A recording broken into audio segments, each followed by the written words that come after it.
Hello and welcome to the Captain's Table, ladies and gentlemen. My name is Paul Berserker01, Batman Shelley, your humble host and space bartender here at the AstroPub, your space bar in the universe. Welcome to the Captain's Table. This is a podcast, the second oldest podcast in Star Citizen, where we talk about Star Citizen news, updates, events, interesting folks or theory crafting. We just talk about Star Citizen. I bring people from all over the Star Citizen universe to talk. And today we've got a special episode that was requested by several of the members here of the cast, which I thought, hey, this is a good idea. But before we get to that, let's start off with introductions. We'll start off with Yo-Yo Meg. Who are you? What do you do in Star Citizen? And where can they find you? My name is Yo-Yo Meg. You can find me on Twitch at Yo-Yo Meg. I normally just do a bunch of everything in Star Citizen. But yeah, catch me lately doing the Overdrive event. It's been pretty fun. It's been fun. Cough. Soul Citizen, cough. Oh yeah, Soul Citizens as well. I'm sorry. Yes, I am a proud member of Soul Citizens. You can find me there sometimes on Thursday, but mostly Sundays. How long has it been taking you to do the full 5? Have you just been doing them even despite the 5? Because it's been taking us hours to go the last time I tried it. So yeah, played 14 hours yesterday. I think probably one full set probably takes maybe an hour and a half if you've got enough people. And then if you don't have enough people, it's going to take longer. But yeah, I kept playing despite the 5, just trying to get some other people to 5. But also, I understand if you've completed the 5, not seeing the missions anymore kind of gives you a way to understand that, you're done. Yeah. You've completed it. But I want to keep playing those missions. They're really fun. Heist. It's a nice change. Yeah. I love data heist. It's my favorite game type. So yeah, it's so fun. Yeah, so I've just been mooching off of other people basically. If anybody doesn't have their missions, I'm trying to get in on that and help out. All right. And Buster, who are you? What do you do in Star Citizen and where can they find you? Hi, I'm Buster the Destroyer. I am a streamer here on Twitch. Buster I do like Klingons and Star Trek very, very deeply. And what? Where do they find you? Where can what do you do in Star Citizen? Twitch.tv/Buster the Destroyer. That's how you find me. But yeah, so I've done makeup, a lot of stuff. So obviously today's discussion is very awesome and I'm very excited for it. Awesome. And last but certainly not least, we have the official Star Citizen ambassador himself, the Neelix of Star Citizen, Mr. Black Jurassic himself, Fastcart. Who are you? What do you do in Star Citizen, and where can they find you? Hello, I'm Fastcart, also known as Fat FC. Welcome to another episode of The Balding and the Beautiful, or The Young and the Salty, and General Shenanigans at Diverse Turns. And you can find me on Soul Citizen, twitch.tv/Soul Citizen, and YouTube. And you also have a Twitter account. And you can find us on all social media on Soul Citizen with an S on the end. And despite his best efforts, we have not been destroyed. And despite my best efforts, call last time. Despite my best efforts, I haven't destroyed Soul Citizens from the last episode. So you're too tired. Yeah, I was dying. I don't know why. It was just ooh. Spring break has ruined my sleep schedule because I've just been I'm going to stay up till 3 a.m. and wake up at 11 and try to do that. So, all right. So the topic for today, if you've seen the thumbnail, for those of you who watch this after the fact, you probably already know we're talking about the character creator. I made it a little spicy because I do have opinions on it.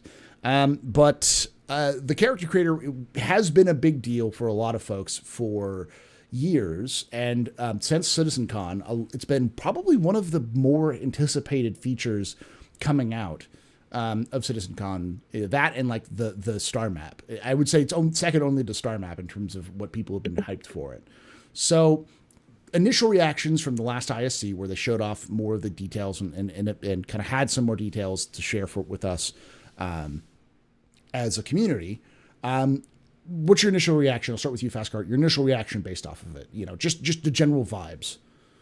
I like it. I was looking forward to seeing more of Andre Pires because he was in the Star Citizen Con presentation. He gave the presentation, so I didn't see him on ISC, so that surprised me a little bit.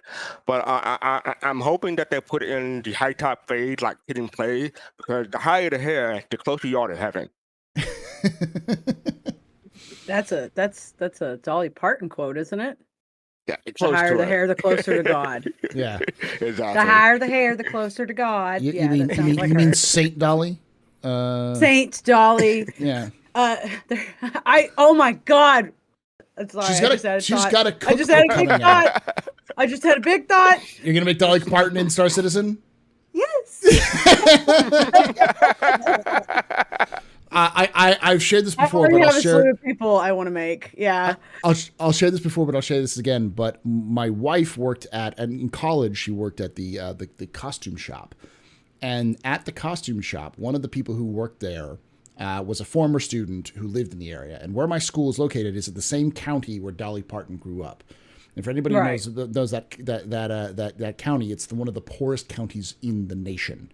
And which is the reason why Dolly built Dolly World there and all these other things. She's like a big she practically hires most of the county to work for her if they don't hire her a job. So the woman who was working in our costume shop was a local who went to the school, who got a scholarship to go to the school. So they were looking for somebody to adjust Dolly Parton's clothing because Dolly Parton, maybe you haven't heard this, has very specific proportions which are don't match normal people's I wonder clothes. what those proportions are. So she has to have somebody. Tell me more. I'm not familiar with Dolly Parton. What do you mean? That's Cart. She is a very hourglass figure. We'll just say that. Oh, okay. And so she was hired to be her personal fitter. So Dolly Parton would send her clothing, and she would take it in and personally custom fit every piece of clothing that she purchased for Dolly Parton. And because she worked at the costume shop, she had access to all those tools there. So she used those tools at the costume shop. So she kept the dress form in the costume shop. So when I'd come in for doing props or, getting set for a costume for theater, there would be Dolly Parton's dress form sitting right across from me. And it's just this is surreal. This is a surreal experience. But yeah, Buster, your thoughts on the character creator? I am beyond myself with joy and elation for it. It encompasses so many things for everybody, right? I mean, people who want to have beards can have beards. People who want to have makeup can have makeup. People who want to have a hair type that reflects their hair type can have their hair type. It's amazing. I was told, I will admit, Tyler told me I was gonna love the episode, and I said, I know, I'm aware, and he said it's gonna be beyond your expectations, and he was absolutely correct in every way, and it was absolutely beyond my expectations. And as we get further along, of course, we'll go into details about that. But yeah, I have a lot of thoughts on why. Everything's so great. Meg, your thoughts, initial thoughts, initial kind of opinions on what we saw on Thursday. My initial thoughts were that I'm excited to see the hairstyles that we didn't get to see. I'm just sure that they, out of most likely choice, timing, they didn't have enough time to show us everything, or maybe they did it on purpose just to surprise us whenever they fully release it. I'm very excited to see the hairstyles we didn't see, but I'm super excited for what the character creator looks like. It's a complete night and day difference from what we have now. I've only played the game for about 2.5 years, so I haven't known. I know there are people who've played much longer, have had to experience this character creator that we have now for a very long time, and it's come from I think people said before you can only choose one type of character. You couldn't even go to a female or anything. Mm-hmm. So yeah, it's gonna be great. I'm appreciative of all the change that's coming, and that the devs are listening to what we have to say, and that they're hopefully adding more and more and more and more hairstyles. The more that we want, the more they'll add. So yeah, just I'm hoping to see that they're going to keep their word on what they said at CitizenCon. Loved the hairstyles that were shown. I think the curly hair looks amazing. Even if it takes a long time, I'd rather see a really nice product than something half baked. I really think the curls look good. So I'm excited to see what else they have in store. Different curl types, different straight hair types. Yeah, just everything. I know we didn't see braids. I think they showed braids at CitizenCon. I know. Sorry if I'm probably talking too deeply about it, but yeah. Well, we'll get into a lot of the details, like in the goods and bads here in a moment. But I'm basically first thoughts where I'm excited for what we didn't get to see. Yeah, I was when people started posting those curls, the short curls on Twitter. I was like, I completely missed those when I was watching it, and I'm just like, I probably missed half the hairstyles that were in there because it was so many. It was just and also like, some of them were so accurate that your brain wasn't like clocking that. Yeah. That's how good they were. There was no uncanny valley. Yeah, because I had to really go back and watch the video a second time to really like stop and look at some of the details because I was stopping on other details the first time around, right? Yeah. So, if you go on the Star Citizen Twitter account, we posted and retweeted several pictures of representation that we thought that we liked, and like Abdi Johan got a response from CIG, and there's more hair coming. I'm hoping that whenever they put Meg's hairstyle in the game, they call it the Meg. The Meg. I mean, they had the Ariana because Ariana's hairstyle was in there straight up. So, but no, my initial thoughts were, this is gonna sound controversial. It's gonna sound controversial because this is the reason why I made the title, the thumbnail, what it is. I think this has become one of the best character creators in gaming history. They have made something that is super accurate. The way I described it when I was watching it was these characters look like modded Bethesda games. Like somebody who came in and is like, I'm going to put a 4K texture on that skin, and make it like super details. And somebody in my chat said it's the uncanny valley, but I like to think of it as like, it's not the uncanny valley. It's the uncanny valley, but dipped into uncanny because everyone looks so good. Like, there's no flaws in the characters, which probably because people like to make pretty characters because it's an MMO. But I'm sure CIG will even have those. Someone's going to come up with the straight up like monsters out of those out of those character creators. They're going to try to adjust it as much as they can, like cone heads or like everything. Oh yeah, people are going to push it to the limits that they possibly can. Yeah. So, which is awesome. Yeah. Yeah. But yeah. With that all said, let's continue on to the bad side. Stuff you didn't like or stuff you'd like to see change or additions or anything else like that. And I'll start with you, Meg, since you're the last one to answer the last question. What were things you didn't like or like feedback you'd give CIG? I don't know.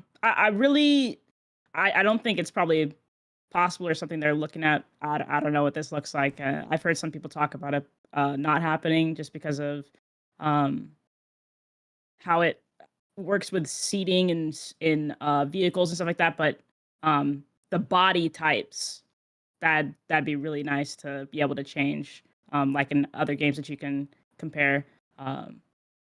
Missing that, I think that's like probably the last thing they need. For it to become one like the best, like hands down. But okay. I don't know what that looks like. So that's really my only complaint. Buster, negatives. Give me your critique. Okay, I have one major critique of the whole thing when I watched the video. And bear in mind, like obviously none of us has used this yet, so like using it's going to be a wholly different experience than talking about it as it's like a thing presented to us. But it was on one of the characters. They had that girl with like she had the haircut with like the little fade and stuff, right? Yeah. Like the little line with the fade. They were showing something like they were showing them moving different settings, and at one point they had set her blush, but then they had a setting called smoothness, and like it seemed the higher the smoothness was, the more glistening the makeup was, and then the further down the more matte it was, right? And I know that like there's people in chat that have like they don't, that to them that sounds sensible, but smoothness is like I'd have to see it more detailed to see if it changed the actual texture of the skin in some way. Yeah. But it just looked like it was like a slider between Matte and gloss. like I said, like a gloss and a matte. So smoothness was odd to me as a word for that. And I'm not like that's like almost nitpicky. Yeah. You know, but I don't mean to be nitpicky, but it was like I had to stop and go, what does that say? Smoothness? But that you know. Yeah. That's fine. That was only it, and that was literally my only thing. But I agree with Megan about, you know, it would be nice to like kind of have different styles of body, like maybe a little more shoulder, a little more hip, like whatever you want. But like I always say, and I've always said this in the past about it, specifically Megan, especially when it comes to like feminine bodies, right? Is like, I just worry it's going to become like everybody has giant tits game. So it's like, you know, I think CIG can have some limitations, but I will jump in and say, like, I am a butt man. I enjoy the posterior, and the male posterior model is a travesty upon humanity. It is the thing that I hate the most about this game. If there is one thing that I have to hate, is like, you look at the male model and I'm like, I don't know who you got base this body off of, but they have a Hank Hill ass and they need, you need to add some more. So, it's like within that reason, song. You know, you know, we got that one day the male models will sing, we got that booty. What we gonna do with it? I'll send y'all that song. It's the best song. I'll send it to everybody. Fast Cart. Any negative or critique or something like feedback you'd like to give CIG about it? You complain about me saying stuff, and then y'all say stuff like this, and I'm like, why are you complaining about me anyway? So it's not so much as a negative that there are so many options. This is not a negative. The options are good, but for me, there are so many options. It's going to take me a long time to create a character. You know, like how many hours you think the four of us you think will spend on just trying to make one character. You know, for me, ever since Mass Effect, I'll create a character to start the game, and then I try to get the lighting right and try to get the face just right. As soon as I hit play and I see my character in full glory, I'm like, nope, I got to restart. Yeah. So I'm pretty sure I'm not the only one who had that issue. So I hope I can hire someone who can give me. No, wait, let me rephrase that. I hope I can hire someone who can make heads. How about that? I'm definitely going to need it. Yeah, I'd say that's one thing. Someone's in chat's like, "Can we save the character?" Yeah, you'll be able to not only save the character but export the character, and save it to share it to other friends, or like save it for your own and put it back in, all that kind of stuff. So.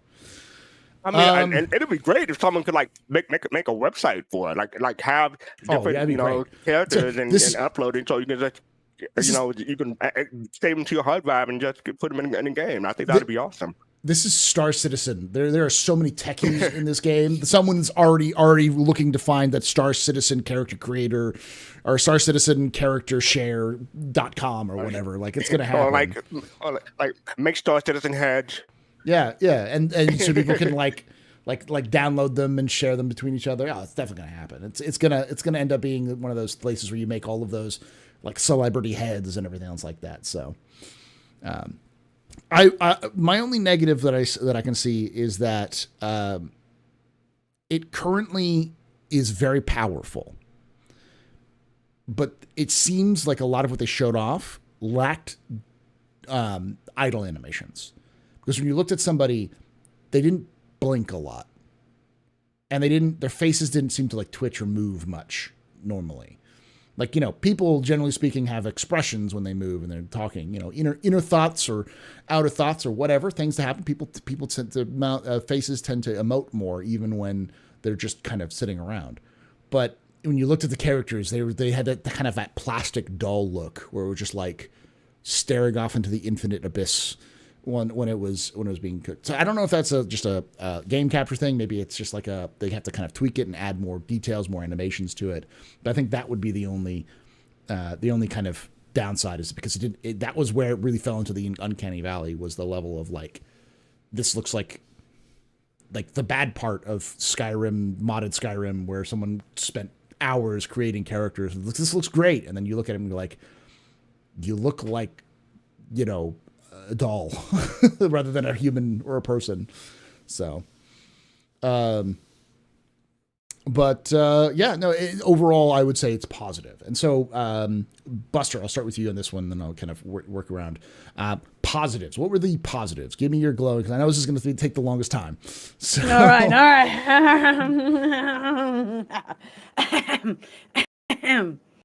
Let me get started. All right. So positives for me, like literally the whole thing. Like first and foremost positive that I had for the whole thing overall was how I know that there was feedback given about, especially like you know, different hair types, like you know, people of color's hair types and things like that at CitizenCon, that they absolutely listened to, and that hair's amazing.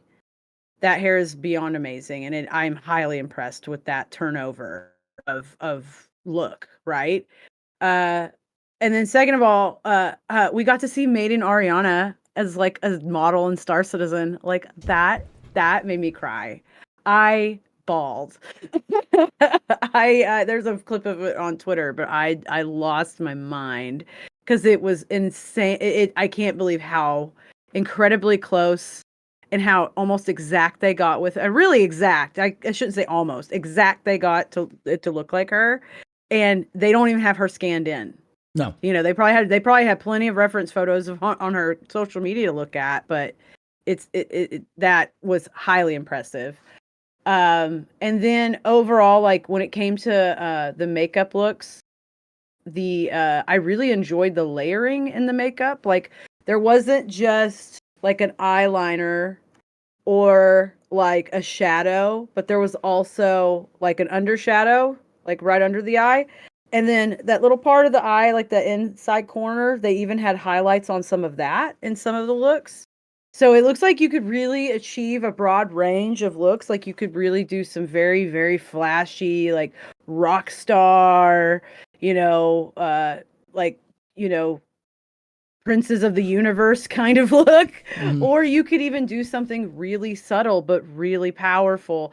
I really enjoyed the fact that they had like opacity filters for eyeshadow and things like that for the makeup. So you can get like, you could go for a smokier thing, right?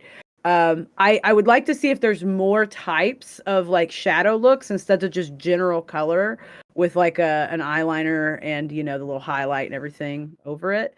So I would be interested to see if they're going to like have like a variety of styles versus just like adjusting filters. But I mean, whatever. I'm happy with what they have to put forward. The beards. I mean, there was some honeys with the beards. They was fine. I was impressed with the beards. I think the beards look like they, you know, they have kind of like, they don't have as much diversity in their texture quite yet, but that's okay. Like I'm sure that's going to be, you know, built upon later. But just really impressed with the look of the beards. I really love the shot of like the old man and the freelancer. Mm-hmm. I thought that was really beautifal shot. Like the whole thing was composed really well. It's old Jagger. I'll tell you my other favorite shot. You know, again, Maiden's like the best, and I cried. But that one of that girl walking through the hangar, it was a girl with like that cut, that really cool fade. I wanted to know her. I wanted her to protect me. She gave so much main character energy that I was like, that face. I was totally taken in by that. I was like, that's a character I want to see. And that's what's so cool about it is like you were talking about how people will push it. Like we were talking about people will push it to limits and do some really strange stuff. Mhm. But there's like going to be some really amazing looks achieved by this community.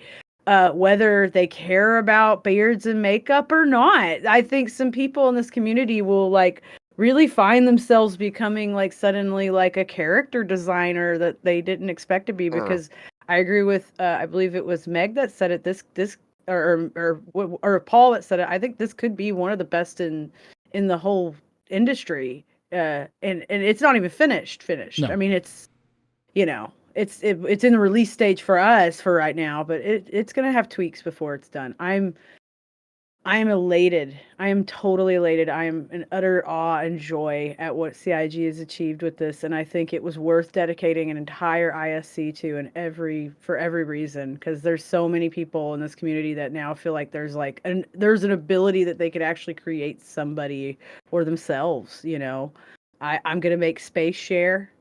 We're gonna turn back time on a Kraken. You said you're gonna make it. You're gonna make the Space Dolly Parton. Yeah, the Space Dolly Parton. We're gonna have Space 9 to 5, Space Jolene. We got to make Jolene. Oh my God, wouldn't that be a cool music? Like that's what I really think about is the machinima too for the community. Oh yes. Because think about it, like you're gonna be able to really make like intent, and you're gonna be able to save those characters, so you could make like you don't have to remix a new character each time you want to change one. You could just change, and it's done before you load in, and like the whole. Oh my God, I'm gonna make David Bowie. Yeah, I'm gonna make my D&D character Velvet Thunderlove, because her love is like thunder. Like I just sorry, I gotta stop, because I just see so many possibilities in so many different directions because of this development. It makes me want to get a really nice camera, like a really high working camera to use as like the one that's like on my face while I am in game. Yeah. It makes me want to invest in that part of the game now. Fast cart. Positives. Like Buster, I can make Michael Jackson both light and dark. When it comes to characters, hey, you started it. I'm gonna keep this more simple though. I'm happy there are more options. Like, how long have we've been stuck with the current character creator? I don't even want to know. 2018, 2017. Something like that. It's been quite a few years, and like it's only so many times I can cycle through those limited hairstyles until I get to the one. I'm like, okay. But now we have I don't want to say unlimited, but quite a few more hairstyles, and how many games give us the opportunity or the feature to do two-tone hairstyle? You can have the root be different from the edge, and you can adjust the length of the tones too. I don't see that I don't recall having that in any games that I played. But plus, piercing and tattoos are coming, so there's more to come. Yeah, that's important to point out, is that this is just version 1. They're gonna have tattoos, more hairstyles, more head styles, more just more faces in general, more facial hair, more everything, more data. So piercings, and you said piercings and tattoos and all these types of things. So and that's not mentioning the other thing that's going to come eventually, which is cybernetics, where you can get full replacement of limbs and stuff like that. So 7 of 9. Oh my God, we can be 7 of 9. Yeah. Oh my God. Oh my God. All right, Meg. Oh my God. Positives. Oh my God. after you just Buster opened my has mind to Star Trek. Yeah. Meg, your positives. Yeah, the ability to import export, huge. The undo redo buttons, fantastic. All the different settings within, like the sunspots and stuff, the sliders for that. Being able to move the individual points on your head, eyes, nose, lips, instead of going in between two heads, trying to find the in between for like the perfect nose you want. That's gonna be great. And yeah, just all the different options. The one thing I was confused about was the textures when they were showing off the hairs. I'm not too sure what that. I don't know if they actually slid through that. So I'm not sure if that'd be a pro or a con. I don't know if y'all have any comments on that, but yeah. That's all I got. Was there a slider for texture hair, like texturing of the hair? It looked like it, yeah. Oh, I don't remember. I remember seeing it. Yeah, There are so many sliders I lost track. Yeah, right. like I said, like there was the CIG recreated the Willy Wonka meme. If you heard about the thing that happened in Glasgow, with the Willy Wonka experience, like they recreated that meme, and it took chat. Someone in chat had to show me the comparison before I was like, oh my god, I didn't realize they did that, and it's 1-to-1. So, yeah. Like Jake was in my chat going, yep. Because I was like, that's the Wonka thing. Like, y'all made that quick. Y'all crazy. And it's important to also point out that like Sean Tracy and his team have been talking about they've been working with this. Sean Tracy, he's our boy. We love him forever. Sean Tracy is the best. He signed my hot dog costume because he deserved to. Love you, Sean Tracy, my favorite glam criminal. Sorry. Somebody clip that, send that to Sean Tracy. Do it. I do know that Wacka's here. Wacka has access to Sean Tracy, so do that. But Sean Tracy and his team have been talking about that they've been just making characters. Like since they got this done, they've just been sitting there just making tons of different characters and like daily. To put to like populate the world with and that kind of stuff. So, but my thoughts in terms of positives is it is insane how in depth they went with. And the thing of the matter is that the really thing that matters to me is that it is a solid platform. What they started with is a solid base to expand on in the future. There's like really nothing they can't do going forward. Like if they want to add in character body customizations, which is something they've talked about wanting to do in the past, all they have to do is add an additional tab to the slider, and it works. It'll be seamless integration in terms of like the visual cues, it's insane to look at it because one of the most important things that are part of MMOs are customization. The end game of every MMO is fashion. That is the rule. That is a rule from the very beginning because haute couture is rule number 1. I don't know what that is. Haute couture. It's like it means like fashion. It means like high fashion. Okay. But yeah, Warframe, Fashion Frame was a big one. But like every you work to get the meta equipment, and once you've got the meta equipment, you make it cool. You make it yours. You customize it, and this is the direction. Like the only thing I could see from this, when I couldn't stop thinking about this after seeing this, was they could do the same thing for vehicle armor customization in terms of like the different armor, like the tints, the different styles and other additions. I don't think they'll go that in depth, but that's the next step in terms of making your character your own, is being able to customize and work out your kit and that kind of stuff. So,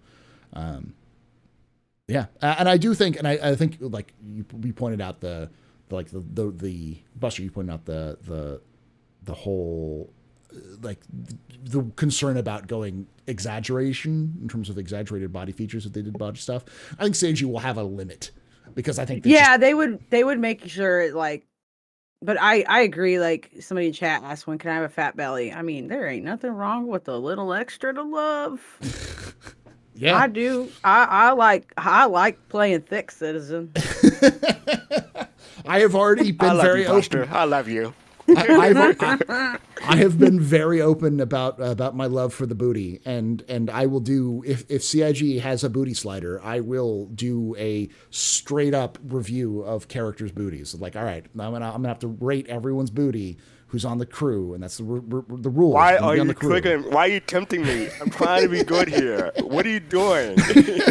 Look, we got that booty. on the lady side. We need the booty on. But that's the thing. It's like everyone has, and I've talked with people in the past, like people who play, people who identify as male who play as female characters, and I've always asked, like, why do you do that? And the answer is, if I'm staring at something for 7 hours a day, I want it to be good looking. I want it to be something I want to stare at, rather than like a recreation of myself that I have to stare at all day or whatever. And I think that's the same thing for most people. Most people want to create something that they enjoy, or that's unique, and that it helps them identify with themselves, or identify with what they want to be, or anything whatever like characters they're creating for the space. Yeah, that's cool. And having the ability to do multiples and save them. Yeah. Like, I'm going to make William Shakespeare. Oh, it's going to be stupid. And to your point, Paul, I was just thinking about this today before the show. I'll probably make a female character in Spartan 42 and make a male character in Star Citizen, or maybe vice versa. I'm not sure yet. But, I have the option. So, yeah, that's great. Yeah. I mean, I'm a big proponent of that the canon Shepard in Mass Effect is Fem-Shep. It's female. Because best voice actor. Yeah, because she brought it, and like there's no games I play like I usually didn't play single player games as anything but male, because it's just like, yeah, it's me, so whatever. And one run I decided, people said Fem-Shep is the best Shep, so I played it, and there was a point, I think it was Mass Effect 2, where the character interaction calls you a bitch. And I got so triggered by that. I'm like, I have an army, and I am a legendary hero who just saved the universe. Excuse you, sir? Do you want to know how far I'm going to punch you into orbit right now?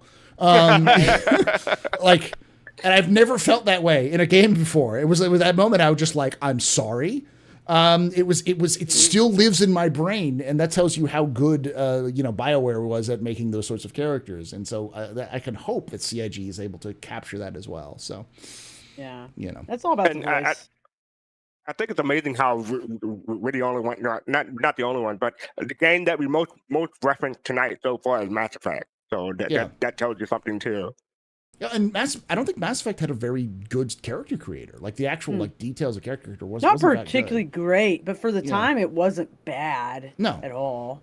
No, it was about on level with like a Bethesda game, a little better than any current Bethesda games out at the time. Yeah, I mean, you had like the third one, you had like the most hair color options. In the remaster, they seem to improve like the hair, like they seem to expand out hair colors a little bit more in the remaster that they did like a year or two ago for what's it called, Legendary Edition. But yeah, I don't know. But yeah, Fem-Shep is the best Shep. All right, let's I'll start with this last one. What are you looking forward to most going forward? I'll start with you, Meg. What are you looking forward to with the character creator going forward? Like after its initial releases, what are you looking for after the release? Yeah, like I said at the very beginning, more hairstyles. I'm looking forward to potentially what that looks like if they'll take any like requests from the community.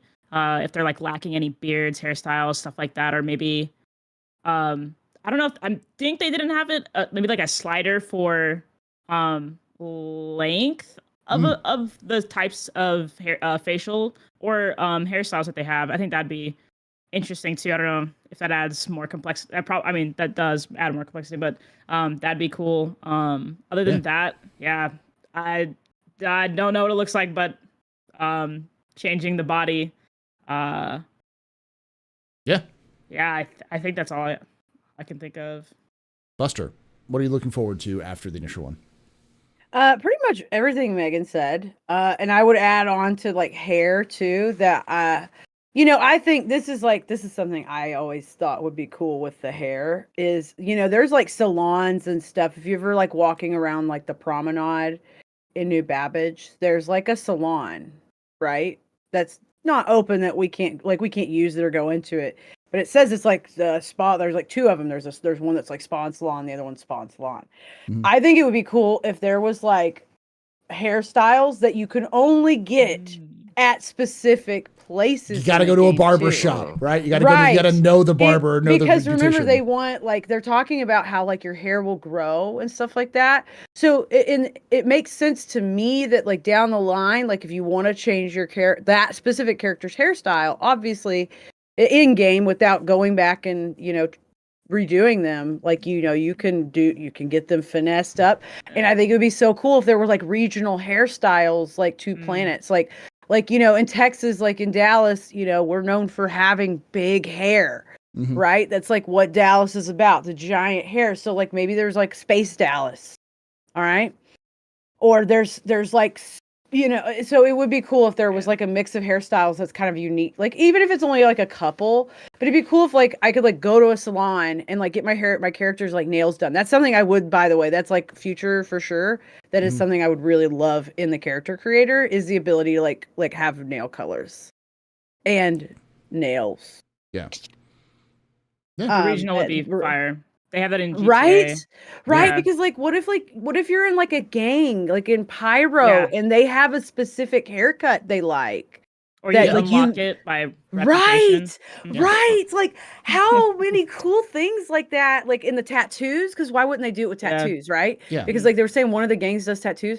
So I think it would be cool to not just be a character creator like choices, but to be unique hairstyle and like body like ornamentation and art choices that come from interactions, like earning, like you said, like earning things, or you go to that specific place because that place is known for that hairstyle. Like they get big hair over there in New Babbage because they go like the nice stuff or whatever. Yeah. I just think that would be so neat. It wouldn't be like overwhelming, but that would be a cool way to like throw it in the game without throwing it in the character creator. For like a customization too. Yeah. The only thing I could think of as a joke would be if you join the CDF, you need to have the cop stash, that 70s cop stash they showed off, the big bushy one. Everyone, doesn't matter what you are, everyone has to have the cop stash.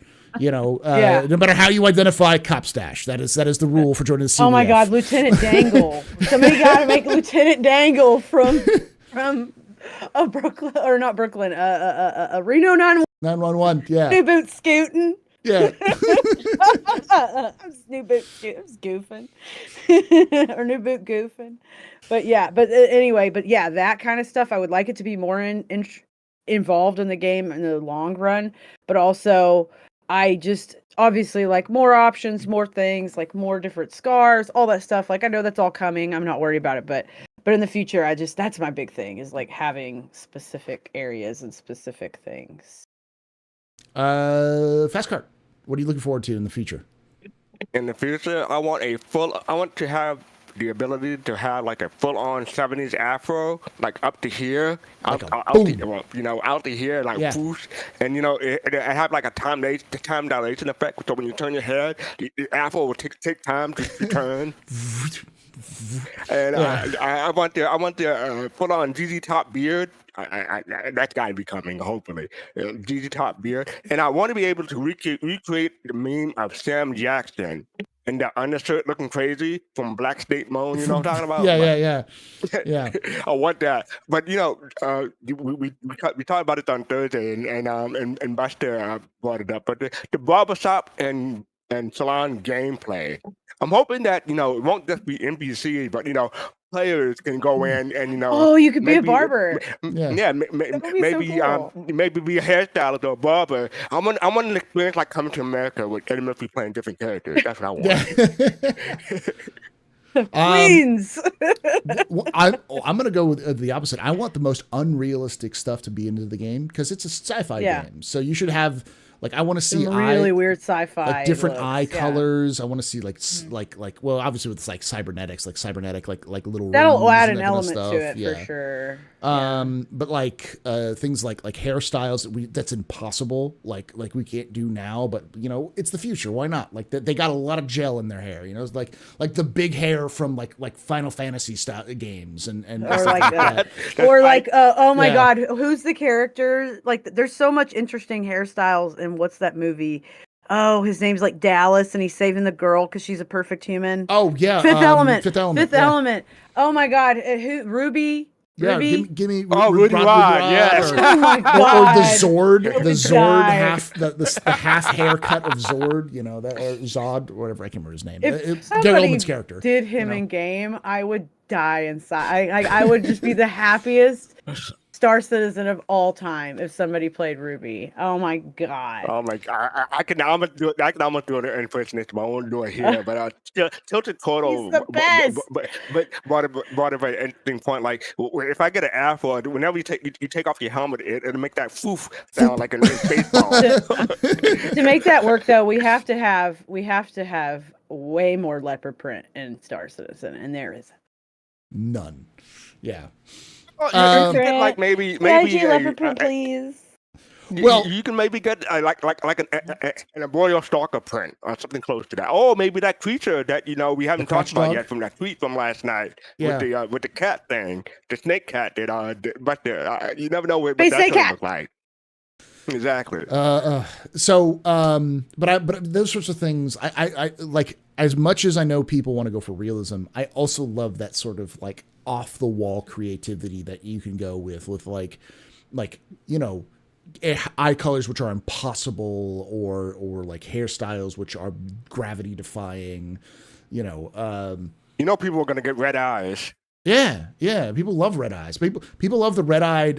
What is it? What is the trope? The red-eyed, white-haired space alien. Like the Witcher, or the it's a trope in all of them of like where you have the pure shock of white hair, and they've got like the big red eyes, and they're like more than human and stuff like that. I like red-eye gravy. The ham steak. That sounds so good. I'm okay with them keeping like the color range to more like a human color range in terms of colors, because I don't want the Hero of Kvatch syndrome where you've got like a blue fish person ends up with like a flat face. If you want to look up the horrors of character creation, look up Hero of Kvatch meme or Oblivion character creator memes, because they can make some absolute monsters when it comes to like character creation. They just do not look at all like human.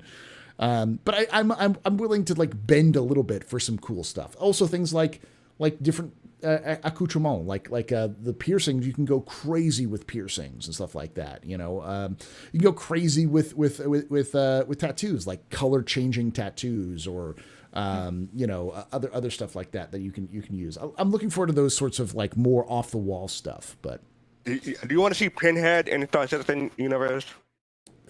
Kind of, not really. Like, I don't want to go that crazy. Kind of. I want to see that somebody can do it. I don't want to see it every day. I want like within reason, but like sci-fi aesthetic, more sci-fi aesthetic, rather than just pure full Mad Max sort of thing. Yeah. But with that being said, we're going to take a break for a few minutes and use the restroom, get other things done, and then we'll be back answering your questions.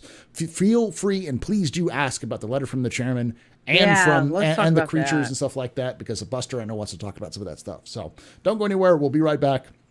Enjoy the music, and thank you for watching so far.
We're back with question and answer session with Fastcart, Yo-Yo Meg, and Buster the Destroyer. We talked about the character creator, and there's a couple of things we wanted to talk about. I think Yo-Yo, you had a question. Yes. That we wanted to answer on screen. So, but what was that question? The question was, what is Bioticorp? That was featured in the character creator. So what we saw there, Bioticorp is a company in the game. It actually makes a bunch of the healing kind of content, like a lot of the stuff we use in game that are healing. That's like a healing tech is made by Bioticorp.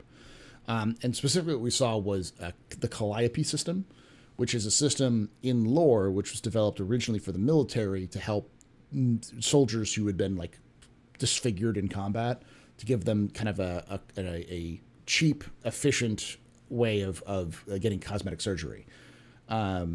And so that's basically CIG's trying to bring the character creator into the game. It's like into the lore of the game. So, and that was originally was only for the military, which is why it was in Squadron. But since Squadron is like kind of takes place in the past in Squadron in Star Citizen's universe, it's been adapted to civilian use as well.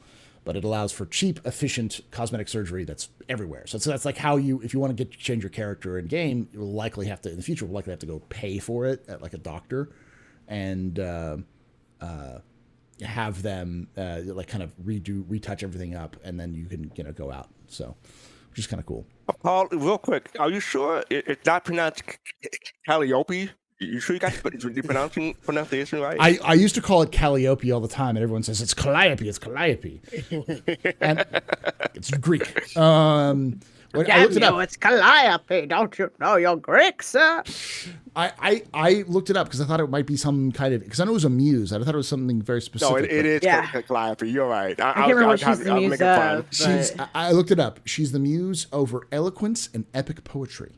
My favorite one's Orato. Erato? She ain't in the game. She's a little spicy. Erato. E-R-A-T-O. Yeah, E-R-A-T-O. Oh. A muse of erotic poetry. Yeah. Also, the lyrical poetry as well. Also of literature, science, and art. The arts. Yeah. She's well-rounded. Yeah. I mean, he had like a little, not a six pack, but he never mind. We'll start off with before we get into the other questions. I do want to ask Buster because we did have a letter from the chairman, which is rare. We get maybe one or two a year. Yes, you'd like to ask the chairwoman. I would ask like the woman who has the most connection, has the direct call line to Chris Roberts. Do we need to call him? Your opinions on the letter from the chairman. What are your kind of overall kind of takeaways from that? Oh man, I was already super emotional from the character creator ISC, right? Like seeing Maiden got me big time. Like I was like, oh my god. But then I got into the letter from the chairman, and I choked up a couple times to that for sure. Just to see like this beaming positivity and like readiness from them, and to have Benoit and Rich Tyrer in there, that was okay. Like, he's saying here's two people that are really important and they need to have the space to speak here as well. I was just blown away. I was already super emotional, and like, Chris Roberts, I'm glad I sent him flowers last week because he deserved them. Like, I'm amazed. I'm amazed at what they're saying, and I'm super positive. I in my note on my flowers that I sent to Manchester, I specifically said this is y'all's year, and so to see them just like knowing that it's their year, through Chris Roberts and all that, it's just really exciting, and I'm so excited for all of them. I'm beyond overjoyed for CIG right now. So, everybody that's from CIG, yeah, love you. I'm ready. It feels different. I've said this from the very beginning. Lean on me. I'll hold you up. It feels different. It feels CIG has swagger. like not confidence, not like they have a swagger about them. Like it's not just, it's beyond the confidence, it's beyond like self-assuredness. They're energized. Yeah. They feel the morale's high, the energy's high. They're confident and they're ready to go. Yeah. So and to see that Richard Tyer's coming over from Squadron back to Star Citizen, I'm really excited because, they made a big point of Chris saying like, hey, a lot of stuff got done when he became the game director over there. So really excited to see Benoit and Rich pulling the way they're pulling, and their teams, of course, their respective people. Meg, did you get a chance to read the letter from the chairman? I did, yep. What was your opinions on it? It was nice to get, I don't know if we've had anything else give us like a year in review type of thing, but it was nice to see everything in one spot. It was nice to hear them just highlighting everything from the past year, everything they've been working on, the accomplishments. I really took away the numbers that they were giving us. I don't think it was any more specific than the 1.1 million new accounts that were made. Yeah.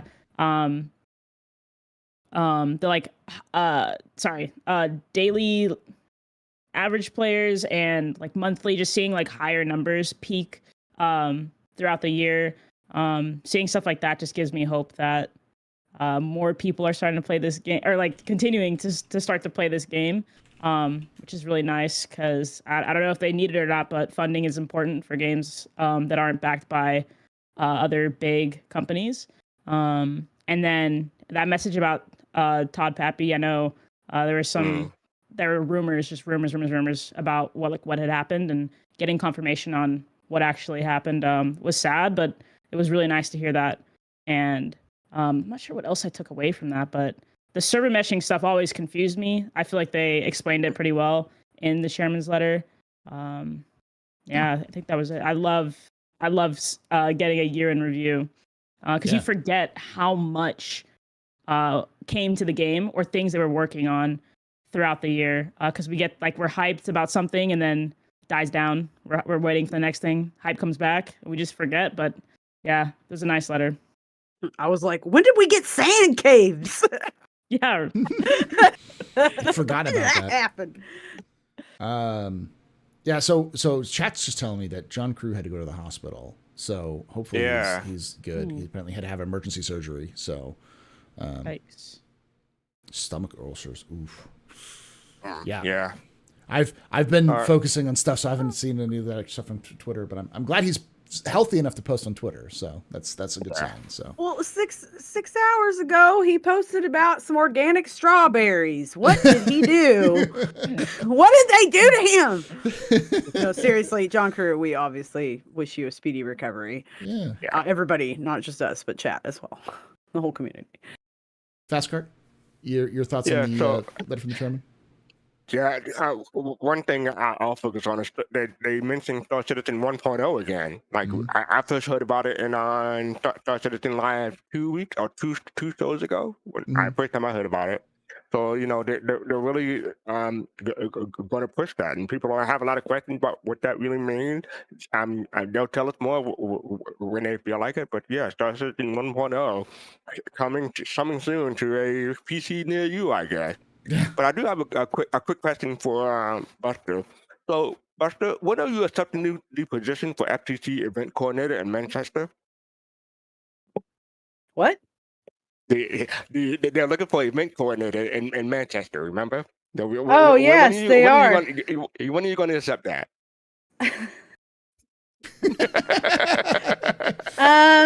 If CIG is lucky enough to have Buster apply for the job, we'll see. So. No comment. No comment. Oh, I thought you weren't going to. Maybe. Okay, my bad. I will say with my thoughts on it was the 1.0 thing was important. I think the one thing I'm a little concerned about with the comment was that Chris hinted at that they're going to wait till probably CitizenCon to talk about the roadmap to 1.0, like what their plans are to reach 1.0. And I do think that is not a good move because inevitably, if CIG is lucky enough to have Buster apply for the job, we'll see. So. Mm-hmm. No comment. I will say with my thoughts on it was the one thing I'm a little concerned about with the comment was that Chris hinted at that they're going to wait till probably CitizenCon to talk about the roadmap to 1.0, like what their plans are to reach 1.0. And I do think that is not a good move because something is going to get dropped between now and 1.0's release. And obviously, they'll probably pick it up afterwards and try to add it in at post 1.0.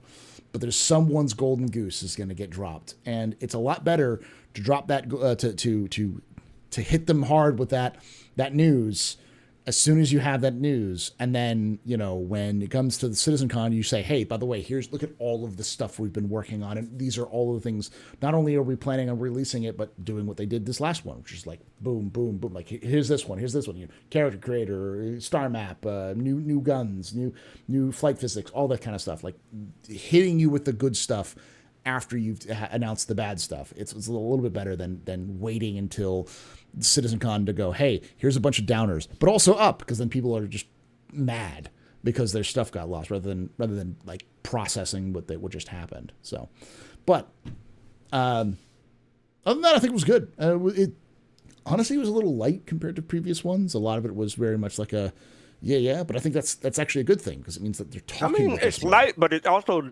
had information, quite a bit of information. Yeah. Even though it was lighter, but I wouldn't say it was light.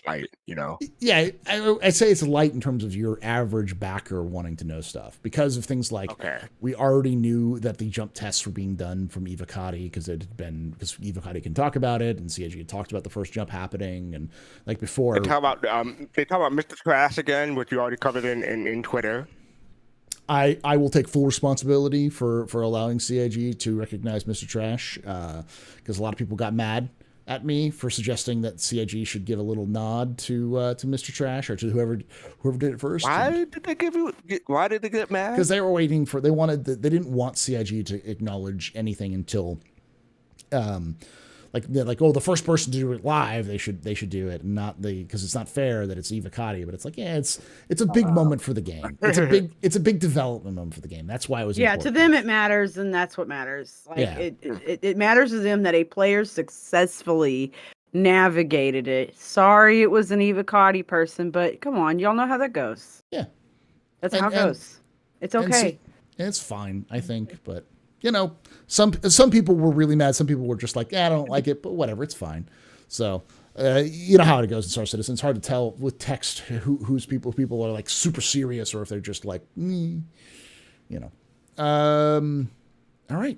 Was there anything else we wanted to talk about before we get into the questions? I think it was. The snake cat thing. Oh yeah, the creatures. The creatures. Have everyone's here seen the tweets that CIG has done? The I put it TikTok down in our chat. It's going up if you haven't seen it. You're muted. Yeah, it's a picture in when you put it in Discord, but it's actually a video that you watch. So yeah. Yeah, the thing is there's, if you look on Twitter and then you look on like something, I don't know if it's the same on Instagram, but on TikTok, I noticed it was slightly different. And I took screen caps. I posted them in actually your channel, Paul. Yeah. With a little more exposure. I made a short with that and gave you a shout out in the description for that. Oh, nice. Yeah. Nice. Thank you. Oh, that's nice. So that's why you popped up on my TikTok this morning. Yeah. Okay.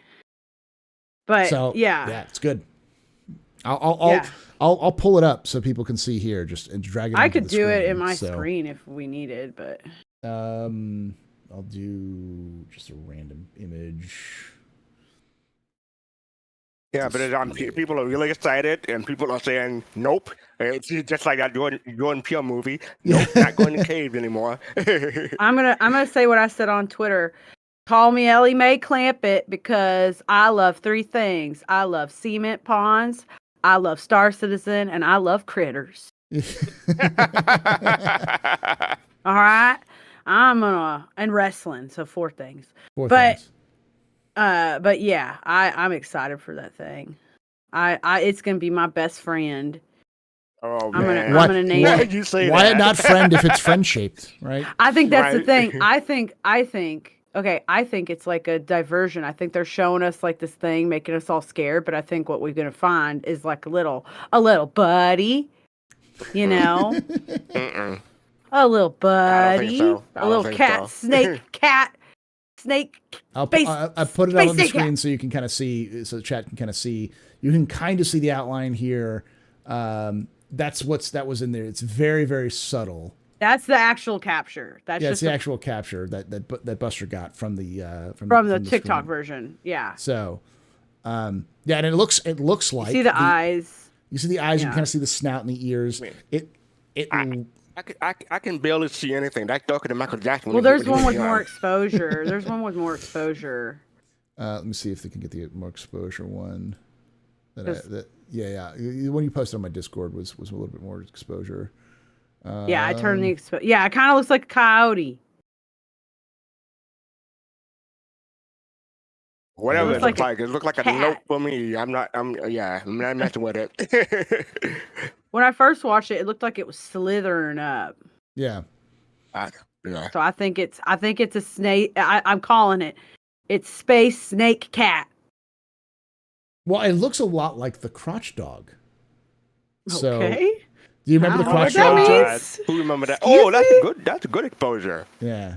Okay. Yeah, somebody did that. You did that, right? Yeah, someone on my Discord did this one. That would be, I'm giving a shout out. Yeah, is that a would paw? be, Is that a paw coming forward? Yeah, that's Yeah. paws. Yeah. She looks like a kitty cat. Why friend if not friend shaped? If friend shaped, why not friend? But there has been rumors, or not rumors. CIG's been discussing the fact that they're adding a 4-legged predator to the game, and this ticks all of those boxes for a 4-legged predator. So because it's something that they were doing in Squadron 42 as well. Look, y'all don't hurt that baby. I will hurt you. It looks hungry to me, so I'll be right I'm behind gonna you. feed I'll it. be far behind you. I'm gonna feed it the bodies of my enemies. It's gonna be like I don't my know. little puppy I don't cat. I don't think you want to give that thing the taste of people. That'd be a bad idea in my opinion. It'd be a good idea because them people that be bothering me don't need to be coming around me no more. Whatever you do, don't get on Busted bad side. Noted. Yeah, my pretty kitty will get you. I'll give you all the link of this in the Discord so you can see this. But this is what it looks like. The Vandul dog, which lovingly has been called the crotch dog, because that was the one where they did a ISC live with them developing it, and the problem was that the point where it spawned was 0-0, and 0-0 was right at the crotch of the human model, so it spawned in the model right in the crotch area of the human model, and so it became known as the crotch dog because it happened right after the crotch spider, which they did the exact same thing. I was gonna say, was the crotch spider first or the crotch dog first? It was crotch I thought it was spider. crotch spider first. Yeah, and then the dog that was right afterwards. So, can you multi-core Pseudo-Nick, hornet? No. I know the things I say are double-edged like a sword. Yeah. All right. Pseudo-Nick. So let's pick up some questions, but let's talk about that real quickly. I'll ask the straight up question. I'll start with you, Fastcart. Do you think we're going to get creatures, the first round of fauna in 3.23, with all these teasing and such? 3.23. That's April. It's the end of April. I know. I'll give it a 3 out of 5 chance. Call it a compliment. No, I'm just no. How about this? I walked right in that. How about this? I give it a 100 minus 31 chance. No. No, I don't know. It's 323. It'll be close. To put it that way. That's my guess. Yeah. Buster, do you think we're going to get creatures? Because we also saw the birds in at the end of ISC. So, which, by the way, that was clearly a reference to Alfred Hitchcock's The Yes. Birds. I think a bunch of people thought it was Jurassic Park. Yeah, it's because It it looked like pterodactyls. Disco responded on Twitter using Oh, he did? the official Disco Orlando account. I know my Hitchcock when I see it. That is just a reference to Alfred Hitchcock. So yeah, I can put it in Discord for you. But yeah, I know my Hitchcock when I see it. But yeah, I mean, I'm kind of in the same boat. Like, yes, maybe. I don't know what all they got coming, but I mean, obviously I know some of it, but it would be a nice, like, why would they hype it up right now if they weren't going to try at least to have it in 323? But I swear to God, y'all better not hurt my babies. Y'all better not hurt my space babies. Okay, I'll be like Harley Quinn with the 2 little dogs or hyenas. Buster is going to have an army of the Kitties. dogs of the cat dogs that she'll just unleash on people. That's what I call Whittle, cat dog. Cat dog. Remember that? Yeah, oh yeah. Alone in the World was a little cat dog. dog. Sorry, I take everybody back. Meg, what's your thoughts? Do you think we're gonna see creatures in 3.23?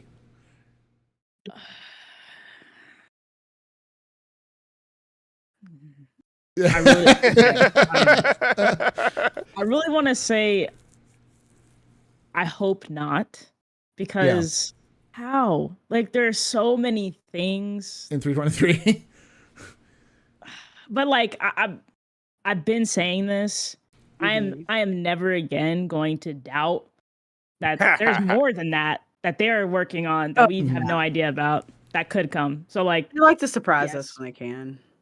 I mean, CitizenCon was crazy. Like I would say yes. I can see it. It's a very real possibility.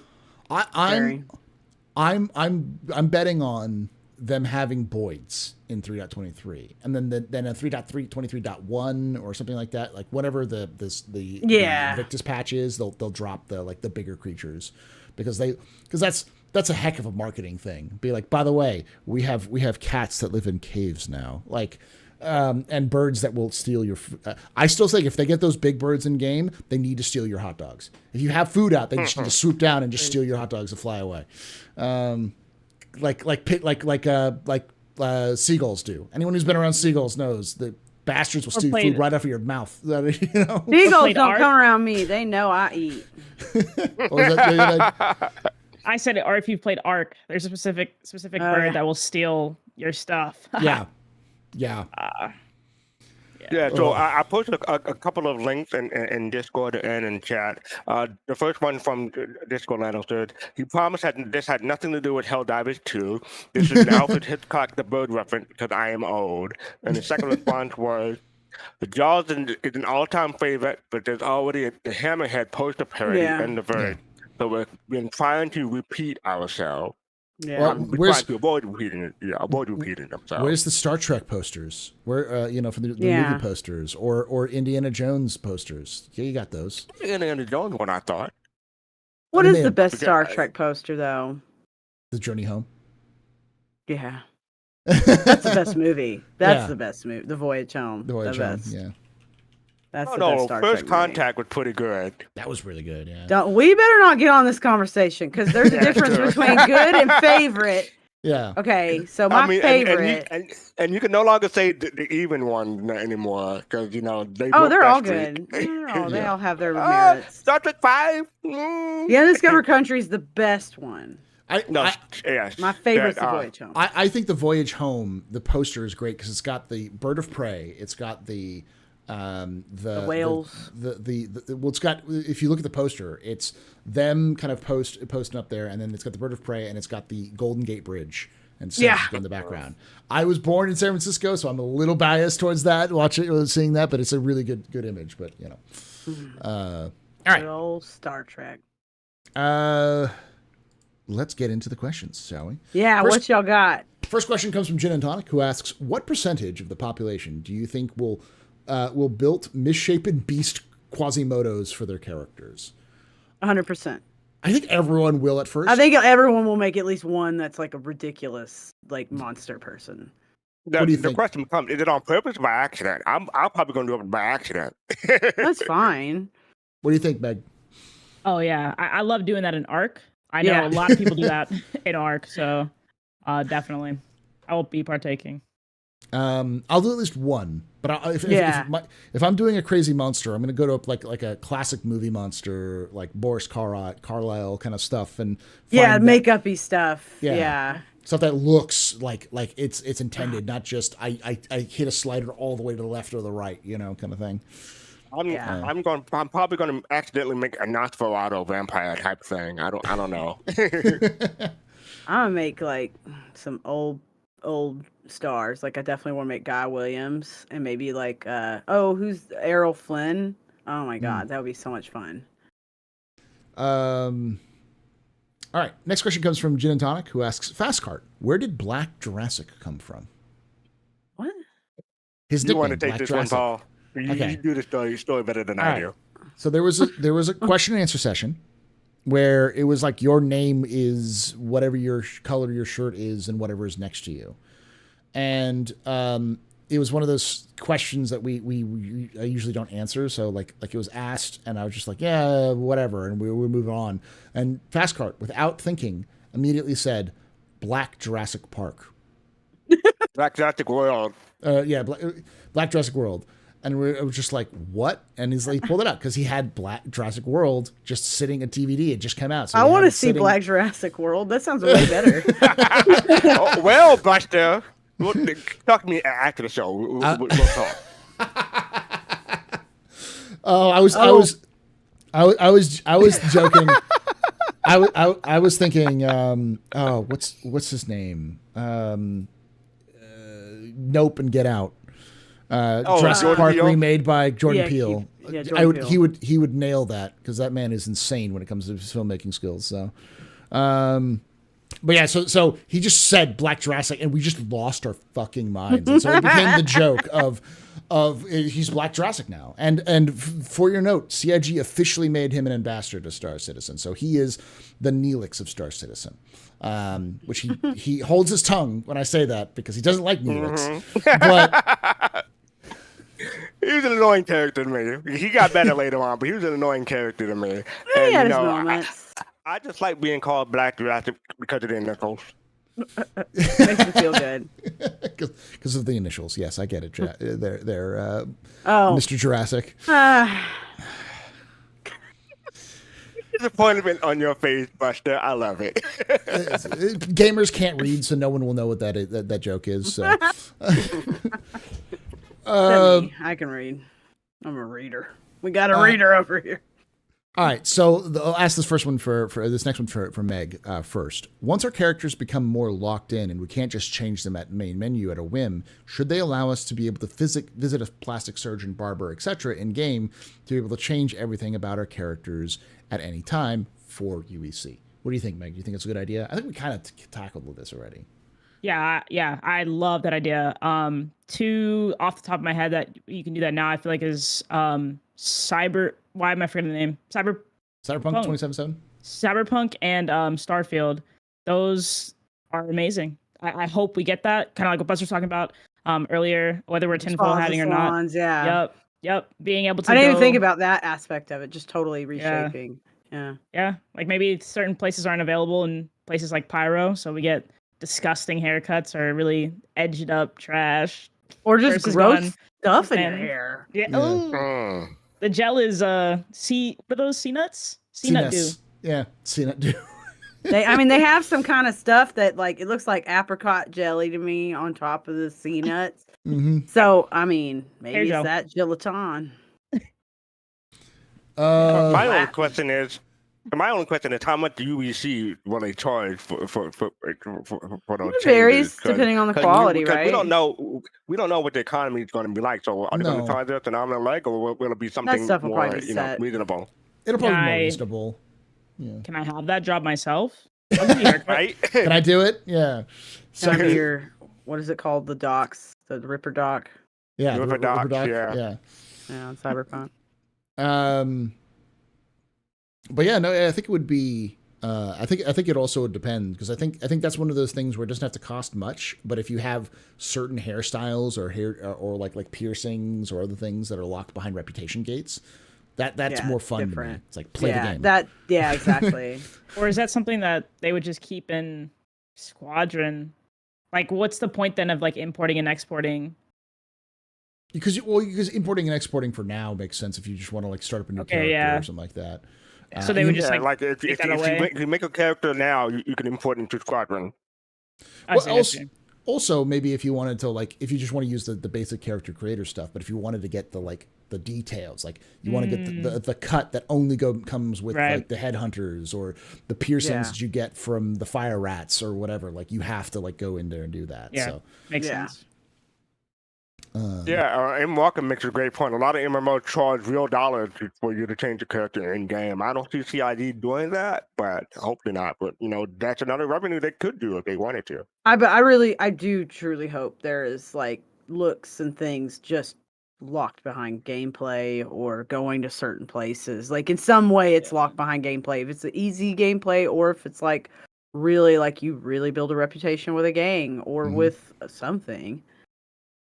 Again, CDF got to have the cop stash, the thick cop stash. Everyone, no matter what, that's the rule. If you have this, if you're part of the CDF, you got to have the cop stash. I can make Tom Selleck. Oh my god! Yeah. They better have chest hair in this goddamn game.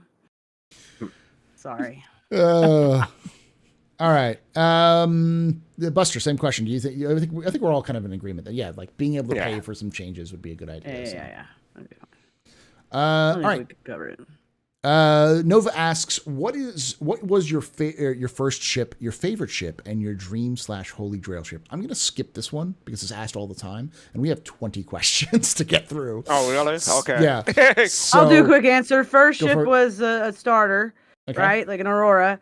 The first ship I loved was the Cartual, and then the dream ship is the ship I've always talked about that needs to be in the game, which is a series, like 3 separate sizes of stage. That's literally a fold-out ship. Like you land it and you hit another button. It folds out into a stage for, whether it's a small stage, a medium-sized stage, or like an opera level, like proscenium stage. The Cutlass Purple idea we talked about. Mm-hmm. I'll do real quick. The first ship was probably the 315P. Dream ship is the Merchantman, and what's the third one? Dream ship. Oh, well, yeah. The Merchantman is in my dream ship because we don't have it yet. Yeah, mine doesn't exist either. Meg, first ship. Mine's Mustang Alpha. Then ship I love, the Apollo, and dream ship Pioneer. Okay. I'll go with mine. Ship I love. Okay. Mine's quick. Or it's like your favorite ship, My first ship was the 315P. My favorite ship is the Cutlass Black, and it's either the Cutlass Black or the Freelancer. Could miss because this is like depending on what I am. Or actually no, I would say my favorite ship now is the Corsair. The Corsair is my favorite ship just because it's the best part of all of that. And the dream ship is the ship not really a ship that I really want to use, but a ship I'd love to see, which is Star Citizen's version of the Bebop from Cowboy Bebop. Hell yeah! Oh, okay. Like a police ship. The idea of having like like a hangar for one Avenger, and having like prison cells and like a bounty hunter ship that you can just kind of like, it's like a mothership bounty hunter ship. So. Yeah. For dream or favorite ship, I can swap between the Endeavor or the Merchantman. Dream or favorite, either or. Yeah. All right. Gin and Tonic asks, what would you think about being able to upload a full front and full profile image, and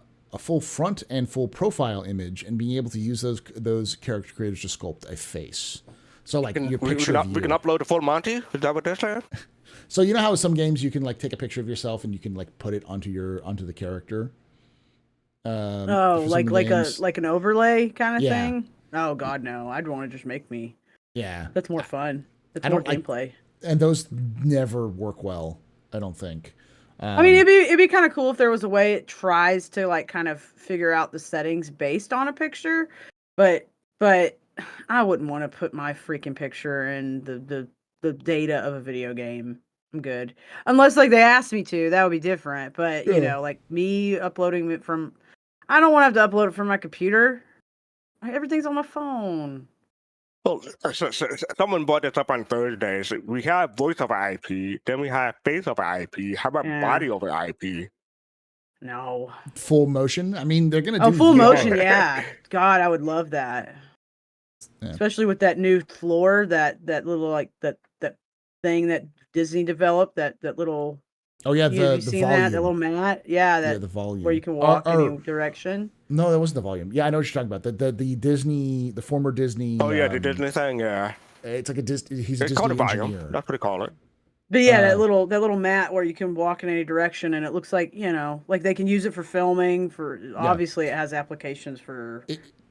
It was done by one of VR. their engineers who makes like the rides. They actually built a fully functioning track mat that you just put down, and it's an omnidirectional mat that you can put like for VR, and then you can just walk, and so it solves the kind of walking issue that they've been having. So, Yeah. So, yeah, but full body stuff, kind of stuff. What do you think, Meg? Do you think you're uploading an image and as your character creator? No. No. Yeah. It's no for Megan. No. All right. You're the only person allowed to call me Megan. I can't lie. It's been funny this whole time. I was about to say, I have somebody. Are you okay I with see. that? I'm sorry. I didn't mean to do it. I have like You're okay. people I know that, and with that, so my instinct is to call it the full name. It's okay. But Meg. Meggity. My wife has come up with real long names for our cats, just for some reason. So I'll hear her randomly shout, Ketonius Maxwell, get down from there, and those sorts of names. so like I'm it's just one of those that just pop in my head of just like calling people longer names for fun is kind of a weird idea. Yeah, one of my coworkers, his name's Jennifer, but she hates being called Jennifer. She must be called Jenny. Yeah. She's like, if you ever call me Jennifer, I will. I mean, I've been fast card since 1991. Very few people know the name that's on my ID. Oh, all right. So Del, this is a question for all of you. That. She What said did you say? slow cart. What? That's your real name on ID. When you is said slow cart. You don't know what's on my ID. Yeah, she goes slow cart. Yo, missed it. All right, Max. All right. I see how it is. This is how war. This is how war is started. Okay. All right. I see it. No. It's slow wagon. That's what it is. That's because we got to take Fast Cart's age into account. So it's obvious. They didn't have carts when Fast Cart was a child. No. They had two sticks and a rock. In order to go forward, we had to put our Carriage feet on at the a ground like the pace. Flintstone. Yeah. to propel and stop ourselves. So yeah. Oh my god, I love the Flintstones. Don't get me started. I love the Flintstones. Oh, I'm gonna make Fred Flintstone. This has just been a stream of Buster coming up with different characters to create. We're gonna have to watch this back later and write them all down. I can see Buster making a Betty Rubble or someone like that. Yeah. Betty's queen. That was well. Gosh, now that's reminding me of Red Dwarf, the joke from Red Dwarf. Good series. Everyone should watch it. About the conversation between Betty and what was the other one? Betty Wilma. And Wilma. Wilma. Oh, okay. Yeah. Wilma's Fred's wife Yeah. All right. with pearls, the rock pearls. All right. So next question comes from Del Ener, who asks, will you participate in the Jared in the Character Creator Challenge? So once 3.23 is in. Oh, 100%. Of course, Buster is. I'm not good at that stuff. I would be awful. I will win. I will make like there will be Jareds. There will be Jareds you have never seen before, because this is what I always say, because everybody makes fun of me because I love Jared's stupid face that I want to slap. But like it like I hate myself sometimes for like how much I can't like not like I always have to like his face. I'm like, why do I like it so much? So I will torture myself and make mini Jareds, and I will make versions of Jareds that we have never seen. I do have my like Jared chosen, right? But Which era of Jared? what? Will there be No, Jared oh no, that I wouldn't be crass. No, it's gonna be. I have a couple. I'm definitely gonna make like Jared Stardust. You know, uh, you know, Oh, Jared you can make Lubbock, you can make a Jared Calrissian. Jared Calrissian, Jared. I definitely There's some Jareds in the mix for sure. I Meg, wish you could like save one file and expand upon it though. I hope that's something they'll allow you to do. I'm pretty sure you'll be able to import it, then edit it after you import it. Right, that would be cool because if I got I could just do different makeup looks on them. Yeah. Or Right. other things. So yeah, it could probably work. Meg, are you going to be participating in the Make Jared contest? Absolutely. I will be bad, but I will try to be really good. I'm We'll see. going to do it only because there's that image that Jared posted of Yeah. when he was like 19 in a theater class with the long hair. That is the Jared I'm going to be making. I'm going to be making young Scottish Jared. Young Scottish Jared from the set of I can't believe he Braveheart. was so young because he looks so old.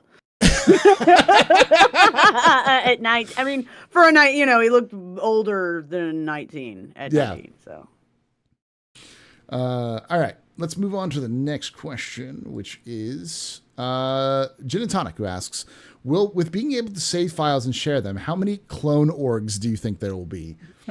I think there'll be a lot, just for fun. Yeah. There's already a challenge on the field from Jake. Jake said that there might be something in some promotion from Jake if someone can make a direct copy of the actor who played the clones in Star Wars. that's fun. You see, I'm afraid of doing that for Star Citizen because I don't want to perpetuate the stereotype that we all look alike. So no.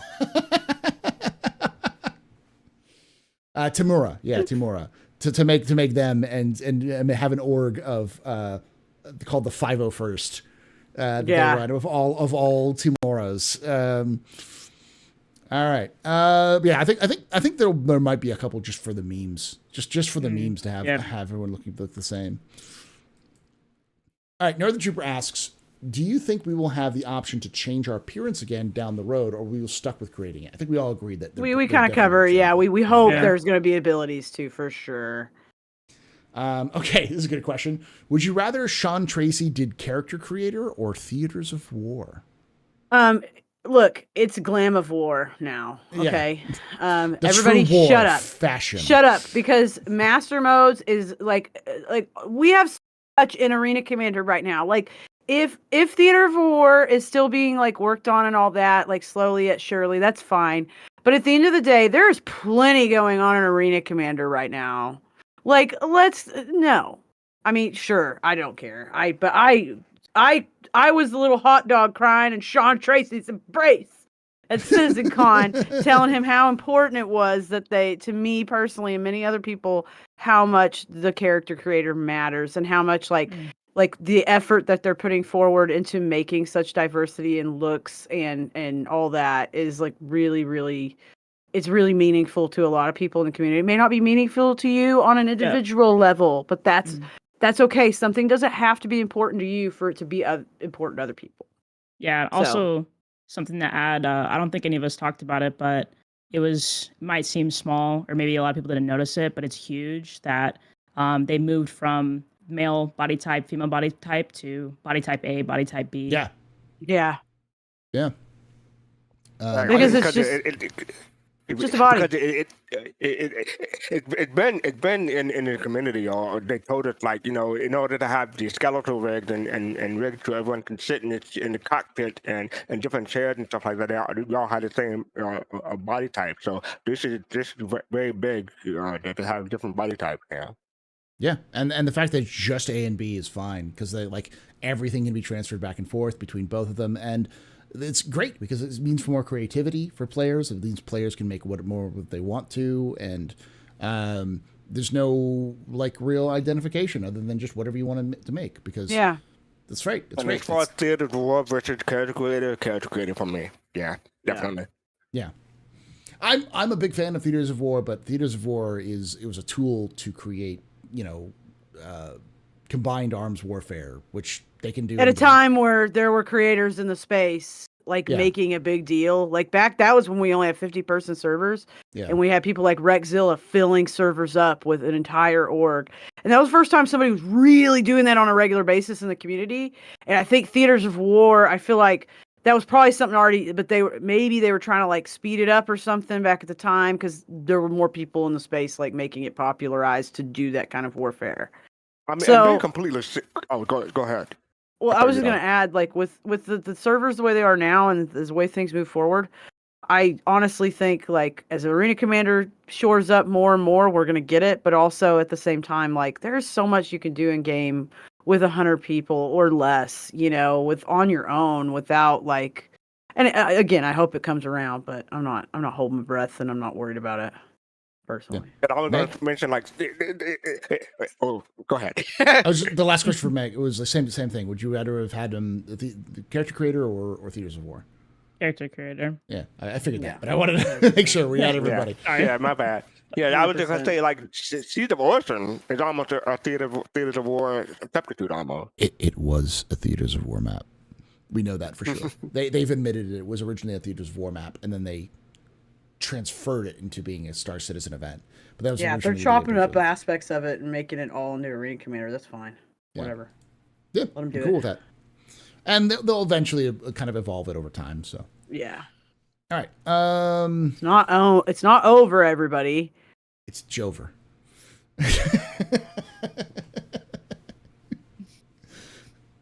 I don't even know how to respond to that. It's not over. All right. Wait, that was that what was a Theaters of War map? Siege of Orson was a Theaters of War map. Siege of Orson, yeah. Yeah. That's what it started life as. Yeah. Shogi asks, I'm only interested in whether we'll be able to change them after we have everything saved so we can change their hairstyle or makeup. I think that's the case. If you can export it at any time, I think you could probably re-import it and change the hairstyle. But we've kind of talked that to death, so... Some of these questions are older, so... One thing I do worry about is that, currently you can only change the character, like, if there's a wipe or a patch or something like, I think you can change it now on the fly. Yeah. You can do it on the fly? Yeah. Oh, okay. Anytime. Yeah, you can. Yeah. So they'll probably you just might have the same it'll be like the same character technically when you're in game, right? Like it'll have the same things and the stuff right now, but I wonder if down the line they'll actually separate your characters. That'd be cool. They have you to. don't have multiple accounts. Yeah. Yeah.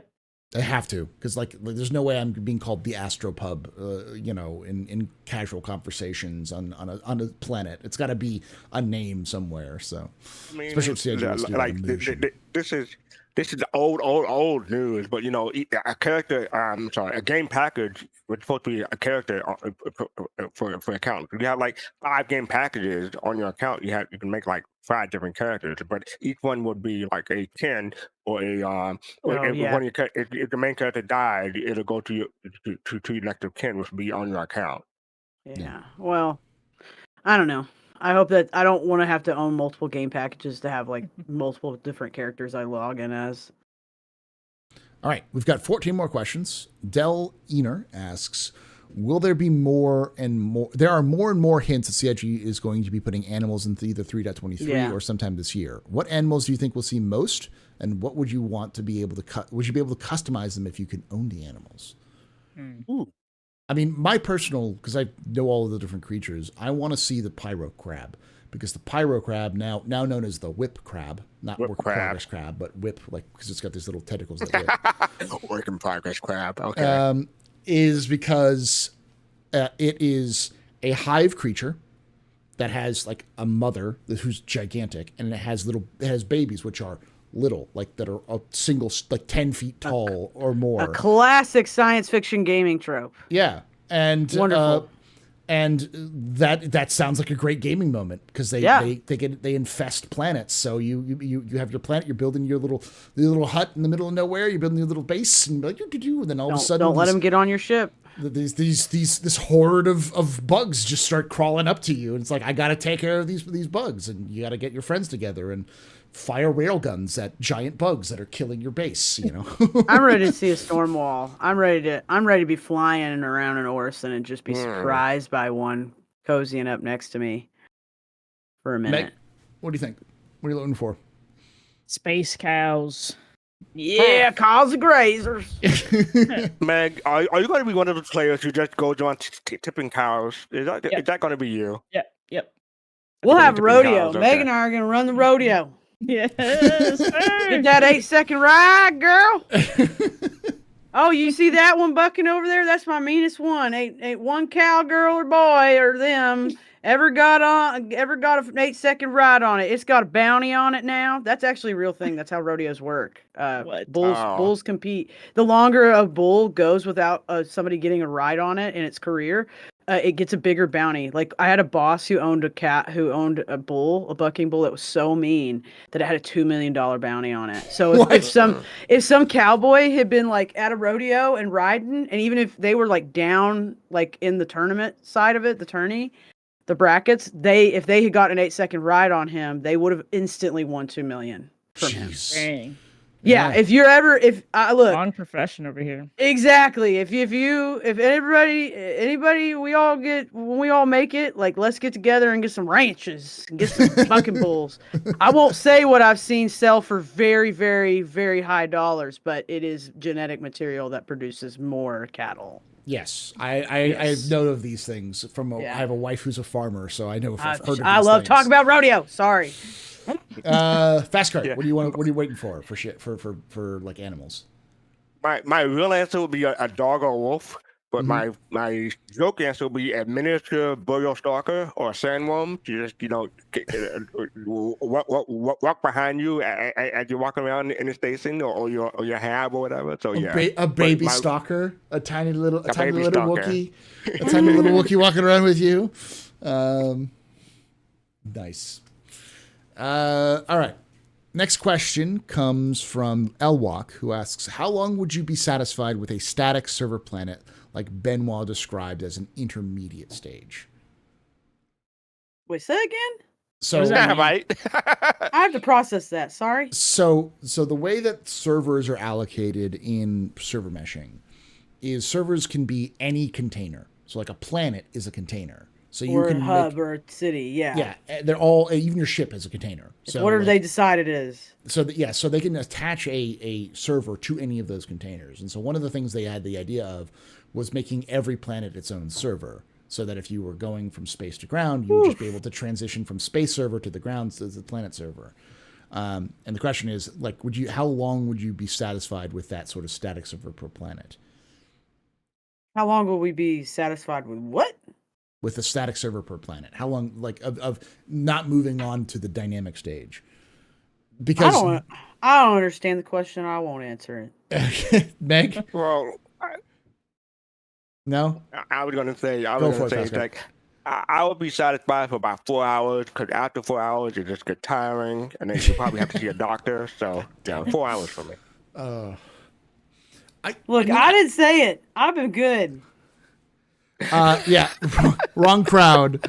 But I also think it's a kind of like the concept of it is like, it's fine, because like all that matters with server meshing is, does it have more or less people on it? That's it. Right. It makes sense that like certain parts would like, but it seems like it gets really ambitious that every planet has a server. Right? When there's gonna be a game full of planets.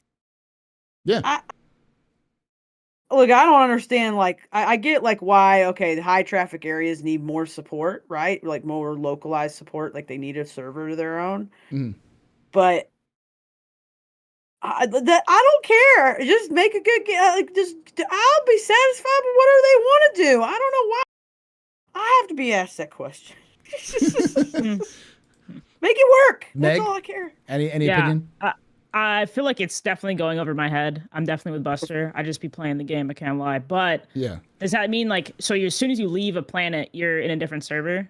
Yeah, that would be the idea. It's like once you get out of basically, atmosphere, you seamlessly transition to a different server because As they just long as it stream it in. works. I don't think I would get bored. That's the question, right? Yeah, kind of. Like, I feel like I'd be fine. As soon as I leave, I'm in a different server and enter another planet, a different server. I don't know. I feel like I don't even experience. Maybe that's the issue is I don't experience enough people, and maybe you will experience more people if it's like that. Yeah, that's Yeah. kind of what I'm wondering if the question's yeah. getting at a little bit. At least for me, that feels like the more interesting question. yeah. Yeah, like I know But it's in not just Warfare- people though. It's also AI. Stuff. Like Okay. Yeah. The more you have, you can separate the servers. The more you can put into those servers.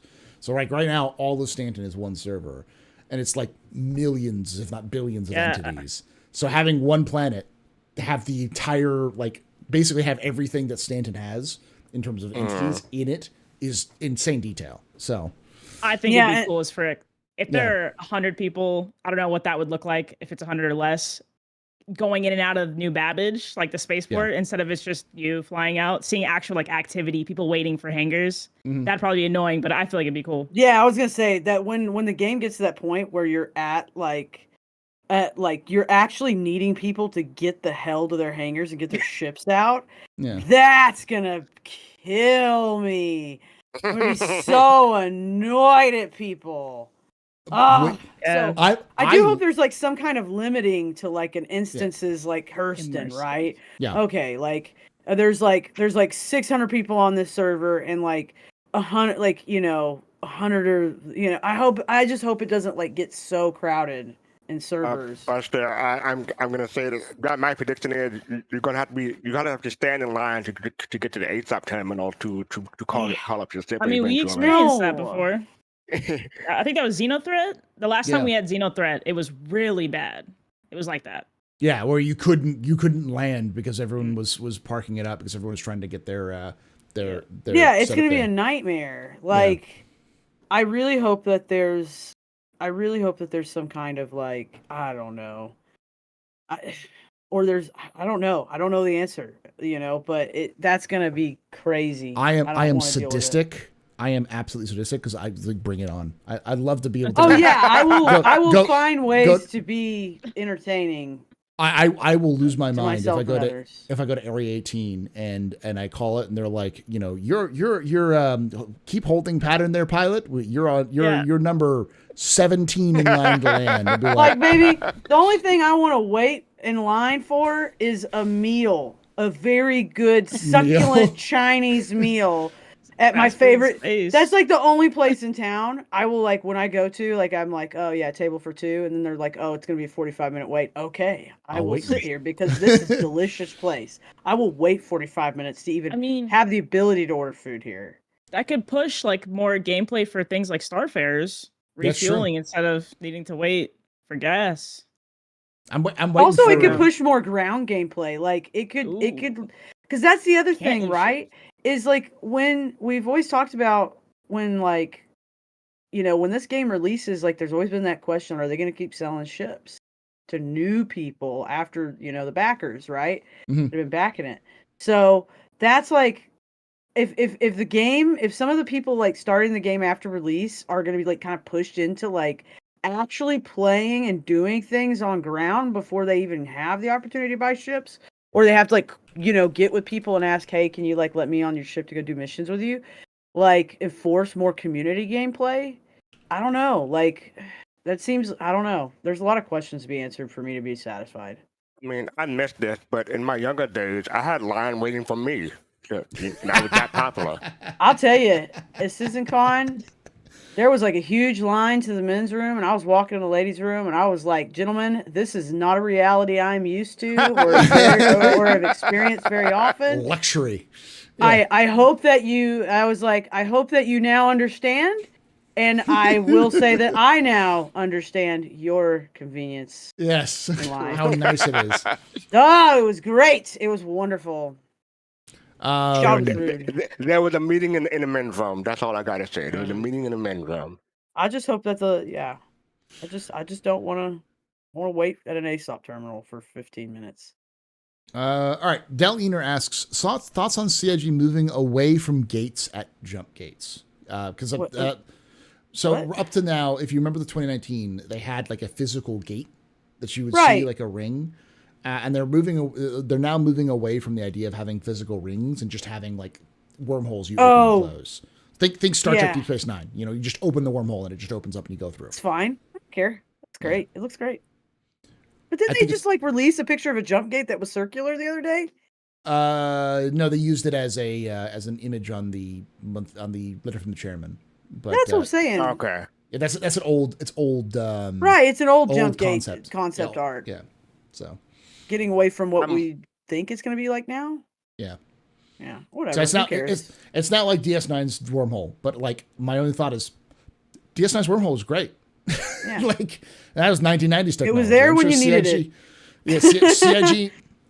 It's 2024. CIG will make DS9's wormhole, but flashier, more immersive, or whatever. So Yeah. Whatever. You know. It's fine. It's all good. Yeah, I'm okay with it. I mean, I'll be okay either way. If he had like a physical mechanism for a jump gate or a wormhole, or to just au natural. No wait. Anyway, yeah. So I'm okay with it either way. Yeah. Meg, you okay with removal of the gates? Yeah, I think I read some discussion about it. People were saying it makes sense for fleet gameplay. Like if there are a bunch of, I don't know if that, I honestly don't know the actual reason behind removing or keeping them. But if you have a bunch of players, an actual Going fleet, together. Yeah. yeah, that is the only probably case where it would make sense. But Yeah, but depending on how you navigate a jump gate too, you might want your friends to wait a couple seconds behind you. Oh yeah, Like, I've been hearing even Cardi people talk about crashing at the jump point because people Yeah. So are trying what's- to access what- it at the same time. What can happen as well is people can crash out in the middle of the jump point, and if Yeah. they hard crash in the middle of the jump point, their ship stays there. So you will Oh, that's fly. nice. You'll fly into debris of ships that are left behind in the jump point. So it's like Walker just said in chat that so many people crash their ships right at the exit. Yeah, it's debris everywhere. It's debris Yeah. everywhere. So everybody, Hey, that's a Stagger salvage opportunity. your fleet, stagger the fleet, Mhm. serpentine patterns, staggered fleets. and move out of the That's- way maybe. Yeah, Yeah, there's a way you can enter it and move into a direction like you as you're Ooh. like riding the Ooh. rapids. It you is can pull going to be yourself Okay, so I think I've seen chaotic. and- Three and Stooges live. through a doorway.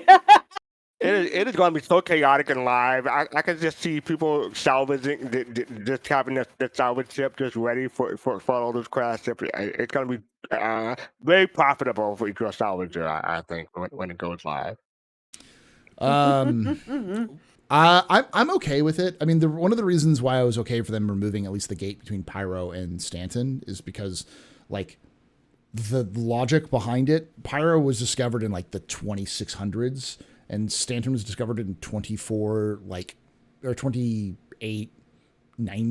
80 or 50 or something like that. Right. So it's like 400 years later. So it would be like the logic today would be like if you built a superhighway from Cairo to Mogadishu. In Somalia, like no one's going to build a superhighway through the like one of the most war-torn regions of the world. Yeah. Why would there be a jump gate from like corporate space America from New York to like Skid Row? Yeah, Space Skid Row. Yeah. yeah. It just doesn't make a lot of Sometimes sense. sometimes you just want to get to the red light district really quick. Yeah. Yeah. So that was removed just for Pyro. Is that what it was? I think it comes down to the discussion about why do they need it, because they've also hinted that like jump gate sizes or jump point sizes are gone. Like they're no longer using the size system for jump points because they're they're trying to think of a different thing to accomplish it, because it's a different Makes sense. like, because think about this. Xenothreat is from Pyro, and we're in Stanton, and Pyro's a medium jump point between Stanton and Pyro. How's an Idris getting between a medium jump point? This is a test thing, so I can understand it for a test thing. But they want to make that into live, and there's always been a question as how they're going to do jump points, and it's pretty obvious now that they're just like they're retooling how jump points are. Yeah, because having them different sizes and shapes and like that's just let people get on the road. So Put the oversized sign on the back of the rig. Just call it a day. I like Roll it Jail. again. Jail has a good opinion on that. Jail said that he thinks that it would be less of a size and more of stability. So the number. That's fair. Well, That's actually more interesting gameplay too. So like if you're going into like a size 1 jump point, that jump point is like unstable, and like, you can fly your Idris through it, but you're gonna get like it's gonna be like trying to fly or to sail a battleship down the Mississippi, like, you know, during high tide or during a rainstorm. You're going to be thrown across the whole thing really quickly. So you could technically do it because it's just deep enough, but yeah, it's more interesting. Yeah, I think the most important thing about these jump points is how you use it. Yeah. Yep. It's exactly right. That's enough. I'm going to start adding the joke timer from Fast Cart. So I didn't get a joke timer today because I have been behaved. All right, M Walker, and I'm going to start with you on this one, Meg. How many planets do you think they'll have at 1.0 release? Oh my goodness.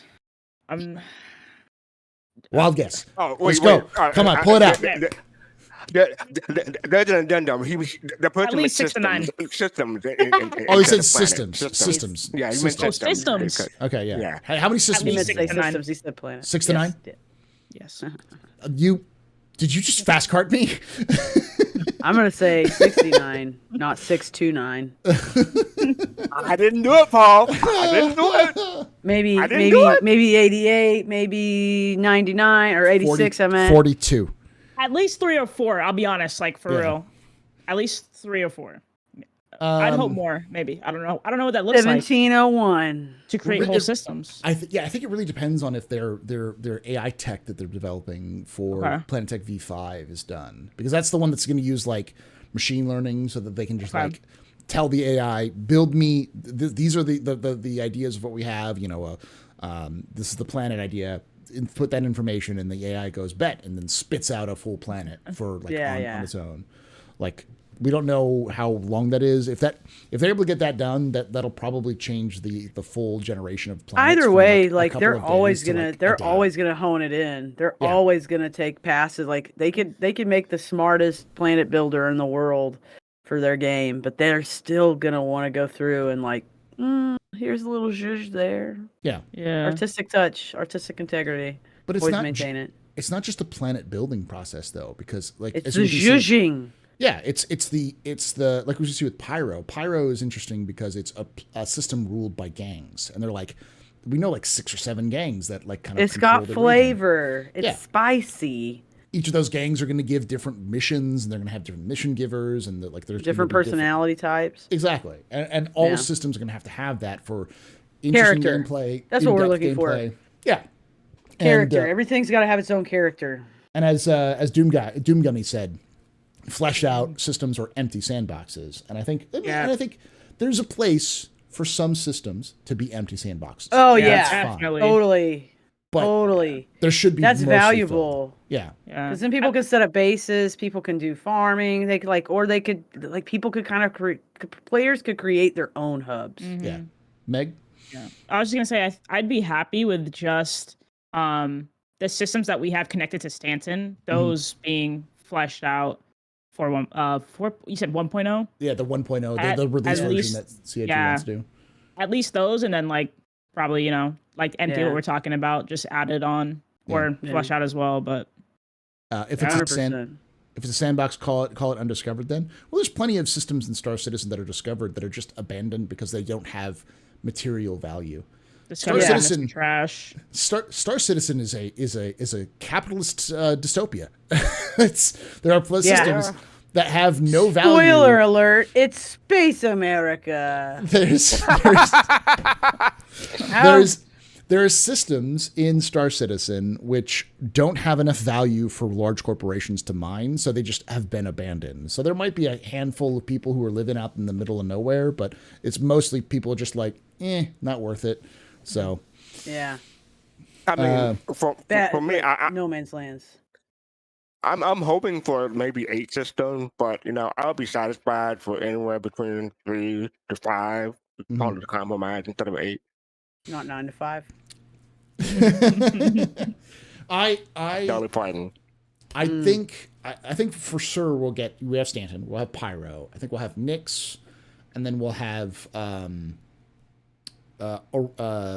which is in Squadron 42. It's one of the main sets because it's in Squadron. So I think Squadron will release before 1.0. So at least those 4. And then, there's a couple systems connected to Stanton, like Terra, which we'll probably see. And Magnus. Terra's got to be one that comes in. Terra's got to be one. Yeah. I think that's the last one they'll add before 1.0. Like that's the big player hub that everyone's going to start at is Terra because it's Did you say Nyx? It's the new Earth. Yeah. Nyx. Yeah. Nyx. Nyx. Yeah. So how many of that?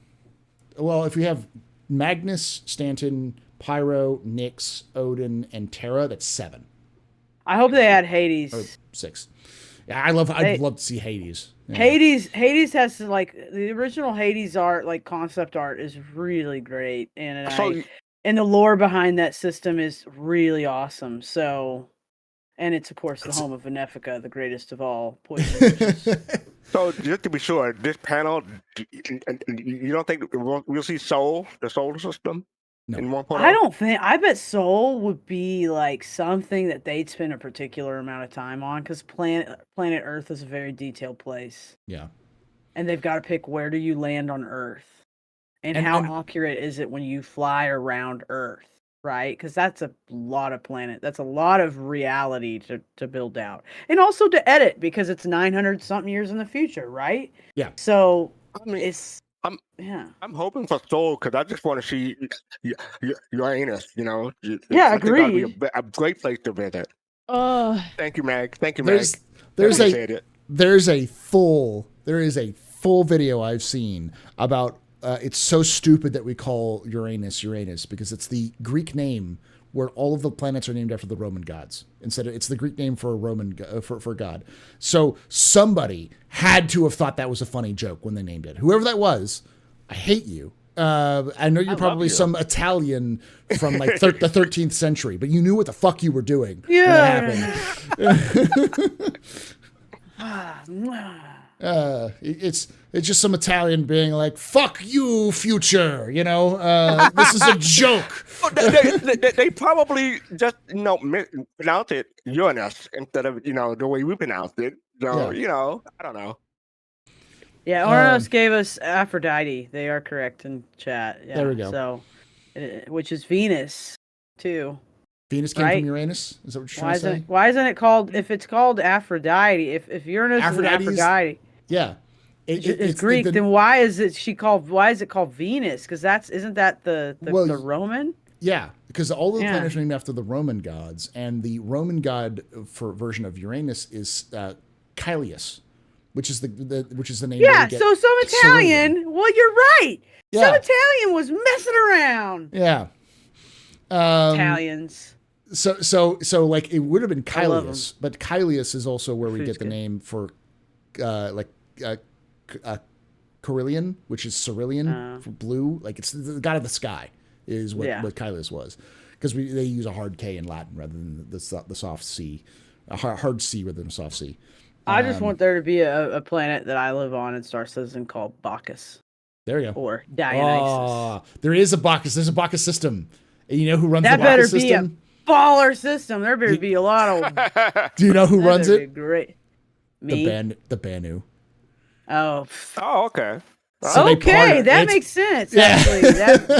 Okay, the Banu party. Yeah, they party hard. The Banu do that drink at the beginning of a business meeting. I forget the name of it, but it's like you bring stuff for the drink, right? I forgot the name of it, but if you make stuff, if you bring materials to the drink that kills somebody, sometimes that happens on purpose. Yeah, people kill because everyone has to drink it.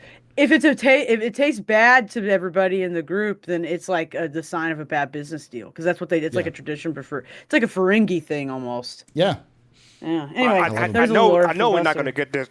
No, we're not going to get this in 1.0, but I'm looking forward to the Camster system because it has a black hole. Oh yeah. So I'm gonna make so many jokes about that black hole. More lore, but do you know who named the Tamsa system? Hmm. Banu. Who? A Banu, okay. a Banu discovered it, and he gifted it to the UEE because there was no connection from. Let me Banu give you space this to it. pointless star system. Right. And there was actually an interview in Lore with them, and they said, "Why do you name it Tamsa?" And they're like, "Well, my favorite artist is an artist who just like does mathematical art in Lore called Tamsa Wheel, and so he named it after her because it was. Oh, it was that's his favorite nice. artist. So, yeah." That's nice. Yeah, it's a neat little thing. So like she would do things like use math to create art. So like type in mathematical formula and then turn it into an art piece. So nerd. Yeah. No, not you, the lady with the math art. Yeah, the Banu, the only Banu who does not fuck is that dude who dated after the rest of them they fuck. Like that dude with the pink stash and the hair. That man fucked. Dude. What was his name? Jimothy? Jimothy, yes. Jimothy. Oh my Yes. god, I love that dude. We all love him. We stand Jimothy. From Maybe that's ISC really 2 Jimmy. weeks ago. Yes. Maybe that's really Jimmy. That's Jimmy. Everybody, that's what it is. The guy in ISC with the pink hair and the pink mustache. That's Jimmy under the mask. You know his voice is deep and low. You know, he's got like a deep low Scottish accent, you know. No, it's not even Scottish accent. He just talks like Sam Elliott. Yes, yeah, exactly. Oh, Sam Elliott. Oh, the dude abides. Yes. Jack abides. Actually, he never does. I always got to pull his ass out of that shit. It's so awesome that he's the producer. That's the funny part. If you don't notice it, he's the producer of the show. So his job is to wrangle Jack, which is hilarious. Which is funny because David on the ISC, I thought if he's not the inspiration behind Jimmy, I don't know who is. Like I can only imagine that dynamic is like a little bit, like that dynamic. So anyway. All right. Del Ener asks, what things are you most excited for about finally getting attention from CIG as the game begins to approach 1.0? So I'll start with you, Fastcard, on this one. What's the one thing that CIG has long abandoned that you're looking forward to CIG finally picking up and fixing? You want something besides my obvious answer being a man and measurement? Yeah, something. I have to think about that. Okay. You want me to move on? Yeah, come back to me. Buster. What about 1.0? So 1.0, they've said in the letter for the chairman that 1.0. Yeah, I know what that is. But they're as a result, they're going to start going back and like. Oh yeah, they're going to pull stuff in from Squadron. Not just pull stuff from Squadron, but they're going to take a lot of the stuff that they've already done. They're going to have to bring it up to 1.0 standard. So what are the things that CIG has basically abandoned that you're looking forward to CIG returning to fix or returning to look at? Definitely some of the ships. I think some of the, I know they're slowly but surely going through ships to like update a lot of them. But yeah, definitely some of the ships. Like I really love to see. Yeah, waiting for things to get gold passes for sure. Definitely the economy, as somebody just said in chat. That's going to be interesting. But God, I hope the economy is not so complicated that I can't find my armor pieces. That annoys me. Yeah. Like, look, if you sell armor, if you sell this one piece of armor at your space station, okay, you're going to sell dark red Max Flex arms to me, but you're not going to have dark red Max Flex legs. Like, I just want to kick you in your ever-loving genitals. I swear to God, that shit annoys me to the deepest of my core. So it really, for me, quality of life. Preaching to just the choir. Economy, equality of life, not just economy getting more complicated. I'm cool with the economy getting more complicated. But God, just please, for the love of sweet, ever-loving Jesus Christ, whether you believe in that person or not, like, oh my God, I just want dark red legs and arms in the same suit at the same place. Can the Imperial color, can the colors also be the same? Because if I get Imperial in one thing and then the same manufacturer but a different armor has a different armor color, I swear I don't need the it's purple. Give me Imperial purple. It should be the same color, CIG. I get that, but at the same time, I get that, like, I also think that kind of thing. I think of like, okay, red at like a Ford cherry red is different from a BMW cherry red. Yeah, but right? if they're the same company, and that's the problem. Like I'll get like yeah, stuff, that's fair. Yeah, it's the same brand in the game. Okay, yeah, that's I guess fair. they're from Castac, and they Yeah, both have unify Imperial colors across brands for sure and makes. Meg, But yeah, that's you No, yeah, say something? I was just gonna say they should give us like a knickknacks, but for stores. I mean, in real life, we can check and see if a store has something in stock. So maybe we can do that within the verse. I know people have websites for that outside of it, but that'd be cool. Yeah. That way Buster doesn't get annoyed. Yeah, Is stop there- annoying Buster. me. Someone did the research, which is always the case when you want to say something. You want the answer, just say it. There's a rule where if you want the answer to something, say the wrong answer and someone will correct you. So Alan Wand on YouTube said Uranus was named by Frederick William Herschel, who was a German British. So he's not some Italian guy. He's The Germans. He's a German Brit. So so thank you, Frederick William Herschel. You've For proven being that jackass. You've proven that the Germans do have a sense of humor because you made the biggest joke on the rest of us. Thank you. And I have thought of an answer. So we haven't talked about this, but they had the new event yesterday, the Overdrive event, and they come out with the Mark II Hornet, right? But they didn't come out with the tracker or the Ghost of Mark II, but they just come out with the normal Hornet. So I'm looking forward to the Super Hornet Mark II. But more than that, I'm looking forward to the Tumble Ranger for 1.0. Tumble Ranger, CID. Oh my God, the Tumble Ranger! How many of us have just been dying? Like we've been just Akira bike. I'm ready to be a cute little like ace racer on wheels, where I don't run into crap in the sky. And it slide. Yeah. Well, give me one plane to run into stuff. Meg, is there anything you're waiting for? What are you waiting for? What are you looking forward to? Like to finally getting fixed by CIG for 1.0? My answer was what Buster said. Definitely some passes over on ships, freelancers, stuff like that. Man, there are some ships, baby. Free that Lancer. Let's get free. Good. That Cartwall, I would love a gold pass on. I also agree with all the Ranger talk. Give us 2 wheels. Can't wait to be like that Death Stranding guy on a Ranger CV. Also, I don't know about abandoned, but someone was saying earlier, and I agree. Clothing, they're working on it, but like being able to actually wear clothes, and I think the backpack reloading is going to be amazing. But we need backpacks for more back. I know there is a backpack for clothes. Yes, but wouldn't it be cool to have like less like oh, look at me, I'm carrying 1,500 pounds of crap on my back kind of stuff. Yeah. Like even purses, like I would love. Well, I would love for there to be more casual bags to wear. Like also, honestly, and I'm going to add on to you, Meg, because you brought up a point that made me think of something. I would really love to like get to the place where you can like, I don't know if you can work it right now, but I can't put guns on when I have clothes on. Yeah. Like get to where I can layer armor on clothes if I want to, instead of an undersuit every time. Yeah, they have it now, I think. It'll get there, but I definitely want. And then the lady, and like you kind of said, like on top of that, like there's old clothes that the female model still can't wear. So. And I think it should be unified across both models, but like if one model can wear it, the other model can wear it. Yeah. But sometimes I'm like, I wish there were some things that only the female model could wear to make it a little more like equitable right now. Yeah. I want like a shirt that doesn't have sleeve because I want the right to bear arms. Please.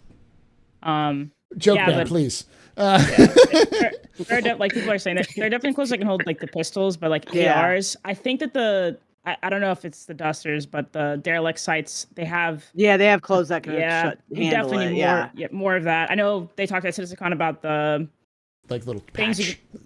The stuff you can put on your legs, arms, but purses, stuff like that, that'd be cool. But something like more clothing. There's definitely gameplay for clothing right now. If you don't think there is, you're wrong. Go do it. There are plenty of places you can do missions and just stay around that area. doing missions where there's atmosphere where you can breathe. There are even moons right now, which probably isn't supposed to be real, but I don't know. But yeah, definitely more just updates to the clothing, and definitely those bikes. Yeah. I was going to add to some of that. More reasons for clothing as well. Like one of my favorite favorite things that they talked about recently was the idea that they're working on the lockers in space stations and other things, trying to make those work, because that means that they're like you go into a space like a landing zone, you go into Area 18. If you notice now, you just kind of sprint through it, but there's a lot of these like lighted areas and these little like kiosks and stuff, like these little with the little lockers turnstiles. and yeah, and there's like these dudes hanging out like a giant, like almost like an MRI machine you run through. When you walk through, it goes like wow as you run through it.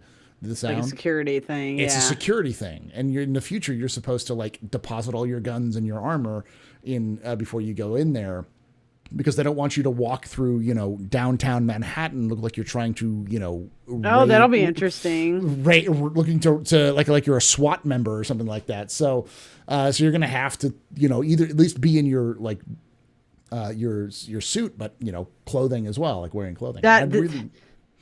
Good. That will annoy a lot of players to always have a stop off to like get rid of their arms, unless it's like really like quick, like with the new UI stuff, right? With like the interaction system. Hopefully that can be like a quick thing where it's like one click and like all your guns are suddenly in the locker. So if I were them, I would definitely try to make that as easy and carefree as possible, and not like an involved process. Yeah. Also something like a reason to like characters won't, like, you walk up to your mission giver and you're just wearing your space suit. They'll just be like, yeah, exactly. What the hell are you doing? Go get changed or something like that. I'm not talking to you like this. This is weird. It's like walking up to someone walks up to you in like a wetsuit. Be like, let's talk business. Like, no, you don't sit down at this dinner table and go get changed and then come back and Well, I like the concept that Waka's saying, like swap to lockers with pre-made loadouts. I love that Cyberpunk, how you could have like 5 like pre-made outfits. Yeah. I would really love that at a locker. And I would also love for my outfits to travel at least like those 5 to always be like on me wherever I go. Yeah. I get the whole point of like, oh, I have these items here and these items here. But God, it's so annoying when all my stuff's back at like 90 million miles away. Yeah, me and Dim were talking about that earlier. I feel like that will be perfect with the armor lockers and stuff, because they have that ability within the game already, kind of. At like the stores, you can test the armor and put that whole, like, you could swap. So I don't know how hard that would be, but I feel like it's coming soon, TM. Yeah. I don't want all of my stuff to be like ability to like transfer it, but I would love oh, hey, by the way, like I'm on my way to like this system. Is there a way I could have like copies of those items? Like I have insured items. Yeah. My pants pressed. Yeah. Or like a replicator that just makes my freaking clothes that I already own. I don't know. But the stuff you have is probably mass made anyways. So it's like just when you have something where, even if it's like, oh, I gotta pay for it. I'm a concierge. Ding, ding, ding. I don't want to be servicing other people. Yeah. They could service me. No fast card. No. Don't say it. No. My expression was enough. All right. So I will say that what I'm looking forward to is them going back and hopefully addressing the ship customization issue, including names. Because they had a system built out for the 300 that they promoted, and they're like, oh, this is all what we wanted, all that kind of like, that's cool. And that was not how it ended up. And it's not how it ended up. And then the names are really sad right now. I want all the ships to be able to be named. So like those two things, I think I'm looking forward to most, because I don't think it's gonna be too difficult for them, but it's nice that they'll be able to sit back and go like, let's do this, So. All right, next question comes from M Walker 300, who asks, do you think characters that have cybernetics will regen needing the cybernetics, or will they regen with a complete body? I think it depends.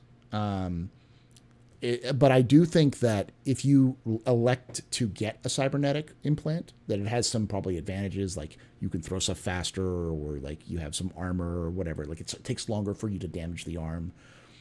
There's got to be some elective reason to, because as I've said many times, people in Star Citizen want to chrome up Choom. All right, they want to chrome the fuck up, and if they're gonna chrome up, and you say, "Oh, the only way I can get it, you can get a cybernetic is if you die," people will like put their arm out and be like, "Shoot this arm, just cut it off until I get that cybernetics," because people will do it because they want it. They want that sort of aesthetic. So, I think that it should be elective, like you should be able to get it if you pay for it, but also, if you die with the cybernetic, I think that should be a downside to having a cybernetic, is that you won't regen. It'll regen a regular arm, but it won't work. So you have to get a cybernetic to get a working arm. Sorry, we gave you a screwed up arm. You're gonna have to go down to the doctor for that one, the doctor mechanic. Well, I mean, that's kind of like what the way that regen is supposed to work. It's like it's mental horror beyond human comprehension, where your brain just literally rejects the idea of you having arms. So I love that. That's so nice. Yes, it's PTSD, but you get PTSD from dying a bunch. I love it when my favorite video game pushes forward the dystopian nightmares of tomorrow.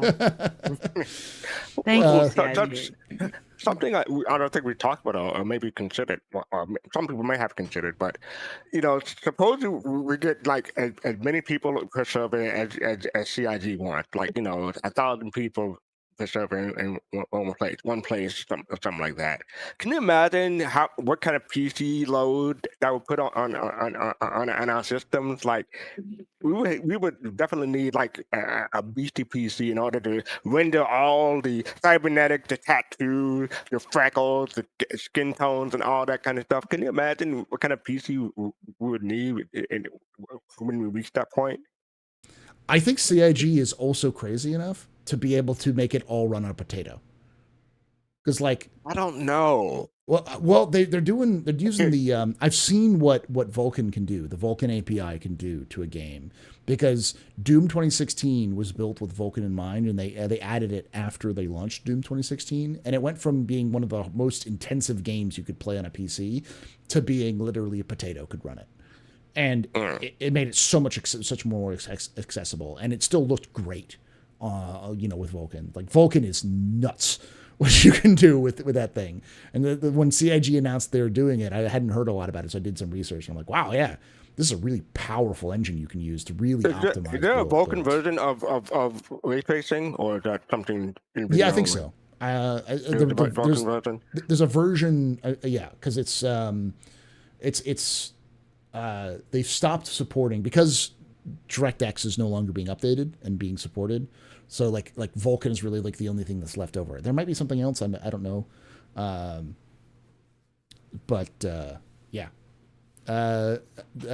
takes a whole layer off compared to the OpenGL and DirectX. So this is people are saying. I don't know a lot about it, but I do know I've seen the performance improvements for It's just something that occurred to me. I'd be theory crafting and giving out wish lists and everything like that. Because we're gonna need a PC to run all that, folks. I was just saying it's a lot more direct access to the hardware and less middleware, which means it's more built around the idea of video game consoles. It's it works with their idea. So, we're talking about Vulkan, the API, not the ship. and not the planet. Yeah, not the planet. The race. Yeah. All right. So let's move on. I just the cybernetics thing. Let's go with Fastcart. What do you think? Do you think you'll have regenning with cybernetics, or will you need to have will you have an arm, or you have to need a cybernetic afterwards? As far as I know, for lore, it's you need cybernetics in order, because you have died or regened, and you suffered a traumatic injury, so that something that doesn't work anymore. So I'd assume that you won't regen, or maybe if you have some kind of insurance policy or a health insurance policy, if you die and you get regen, they can have a replacement cybernetic ready for you. When Maybe. you have a low tier insurance, you have to buy the either the assignment again or go back to where you died and pick it up from your dead body. Sorry, Yeah. you didn't pay enough money. You get the one with the hook. Yeah, people Right. people forget that you're gonna have to pay for health insurance in Star Citizen, which is I always gleefully remind people who are not American that they have to pay for health insurance. So we could just stare there and be like, "Welcome to our world, motherfuckers." Again, Space America. It's Space America. All right, Like- what's the next like- one? Yeah, let's move on to the next one. okay. Which is it's another question about cybernetic parts, which is, do you think we will see any cybernetic parts as an option within the character creator? I don't think so. Ooh, no, But you'll I- get that down the line. I do think it will be one of those things where if you do have a good reputation, you can get like your limbs replaced. Because I can see a faction that is mostly cyborgs. You know, there are people who are like. yeah, Go ahead. yeah, Twitch Pacheco, we hadn't talked about her yet, but she Yeah. has those eyes. Bionic right? eyes, yeah. But yeah, Right. but she lost those in an accident or in a operation gone wrong. She also has arms. She has the 7 of 9 exoskeleton on her arm. Okay. So I think it's her right arm. If you look at it, she has these like synthetic. I Right? think So her arms. like her. So her arm is if not cybernetic, it's like biotic. So Yeah. yeah, and she's got those rings around her eyes that you can tell that her eyes are artificial. I could see cybernetics like being something that is almost post-release. Yeah. Mhm. I really- can see for 1.0. They've been working. I on mean, it, so Okay, if they've been working on it, then okay, that's fine. But I'm like, Yeah, like- wondering if that's something because we've rarely heard them talk about Like, cybernetics being built. It won't be 323, but I can see like a 324 or point release or something like that for cybernetic, maybe. What do you think, Meg? Do you think you'll be able to get the cybernetics and character creator? I think it'd be cool to have it right there, but I'd rather push for it to be in game. That way we can get some similar stuff for the hairstyles. I don't know. Yeah. All right. This is a good question, and I'll start with you on this Buster, which is as Ted DeBall asks. Lots of players across the years have stepped away. Do you think that the movement that we are seeing will bring people back? Oh, 100%. I think we will absolutely see people that, especially those people that like backed a long time ago and have never really bothered to get super into it. Like maybe once or twice they've downloaded a version of it like 4 or 5 years ago. I think there will be a lot more people in the community that have been away for a long time or have never really participated in the first place that will suddenly go, whoa. Well, because there's plenty of people who watch like things from CitizenCon and that's like the only Star Citizen like content they engage in. Or they like once in a while, they're like, oh yeah, I should go like see what's on ISC or maybe go watch like, Paul play some Star Citizen, see what's going on there. There's all kinds of people in this community that are backers that don't like participate right now. As a community member, I 100% think we are going to see by the end of this year, I think they're going to be dealing with almost twice the player count they normally have on any given like average, right? Mhm. I think they're going to at least double before the end of the year. What do you think, Meg? Do you think we're going to start seeing more people come back to Star Citizen? Absolutely, I agree 100% with Buster. Yep. Fast Cart? I think people will come back, but I'm not sure how long they'll stay here for. That's a good good thing. point. That's another part of the question. So yeah, I think people will come back and drove and maybe play for 20 minutes or play with the character creator for like a couple of hours and go away, or maybe some will stick around. I don't know about that, but Yeah, I think definitely people will definitely come back. as soon as we get a hard wipe, I think we'll have some people staying for longer. Hard wipe economy. Mhm. I mean, even longer once we get base building, but I think hard wipe and economy, you'll see a lot of people stay. The thing I think that will bring most people back is 4.0, because that's the big like new system jump. 0.0 is always a big deal. Yeah. And that will bring back a lot of people who stepped away, and I think it'll also bring in a lot of people who have been standing on the sidelines. I can't speak for everybody, but I do know that I have friends who are not in Star Citizen who do content creation. Oh, 100%. Yeah. And a lot of my content creator friends who are not the Star Citizen will every so often ask me about it and be like, is it good for me to come in yet? And I'll be like, no, not yet, quite yet. And some of them are pretty big in terms of content creation, like several hundred to 1,000 people watching them. So Yeah. they're definitely waiting for time to jump into play because they want to break from their content or they want to try something different. And so like when that happens, we'll see an influx of new people too who come in. Yeah, definitely speaking on a content creation end, there will be people that will be returning to the category that used to maybe not used to be a lot more active in it that aren't anymore. And then there's going to be like some big, huge people like joining in for the first time. I mean, even Asmongold famously like watched it and was like, wow, that looks pretty good. I mean, you're going to see some big people come into this category and like really expand that side of this community. But y'all always remember, if you want it to be chill and behaved, you come to our streams. Yes. I have a question for Meg real quick. So when you mention a hot wipe, are we talking about Terrell or wet ones? No comment. Okay. Fast card. Fast card joke, man. Fast card. Yeah. That's card. No. Bad. Bad. Like I feel like I need to take my squirt bottle out that I have for my cats and just be like, no, fast card. No, bad. like set up like a command. That's Mike's in. Yeah, that's yeah. It just comes to his house. Stop it. Yeah. Once in a while, just it happens in the middle of like. I need that clip from Michael Jordan. The stop it. Get some help. Oh, I just popped my back. That felt wonderful. All right, we've only got 6 questions left. Okay, and let's I think blast we through can be them. pretty quick. Robert Vaz asks, who wants them to add fauna and not tell us so we can be surprised when it happens? 100%. Yes. Everybody raise your Yes. hand. Yes. Yes. I am looking forward to getting a mission and then walking through the fields and then turning and seeing movement and being like, who the fuck is here? And then being like, seeing a herd of space cows just eating and being running. like, holy fuck. The bastards did it. They're just there. I hope there's some really interesting behaviors in the fauna. Yeah. I really do. I hope there's some really developed AI behaviors that don't like always equate hostility or certain actions grant hostility all of a sudden. Like, I really hope that there's some real intelligence in the AI that makes it like interactable in a way beyond just, oh, the thing's chasing me, I gotta shoot it, I hope it's a little more complicated.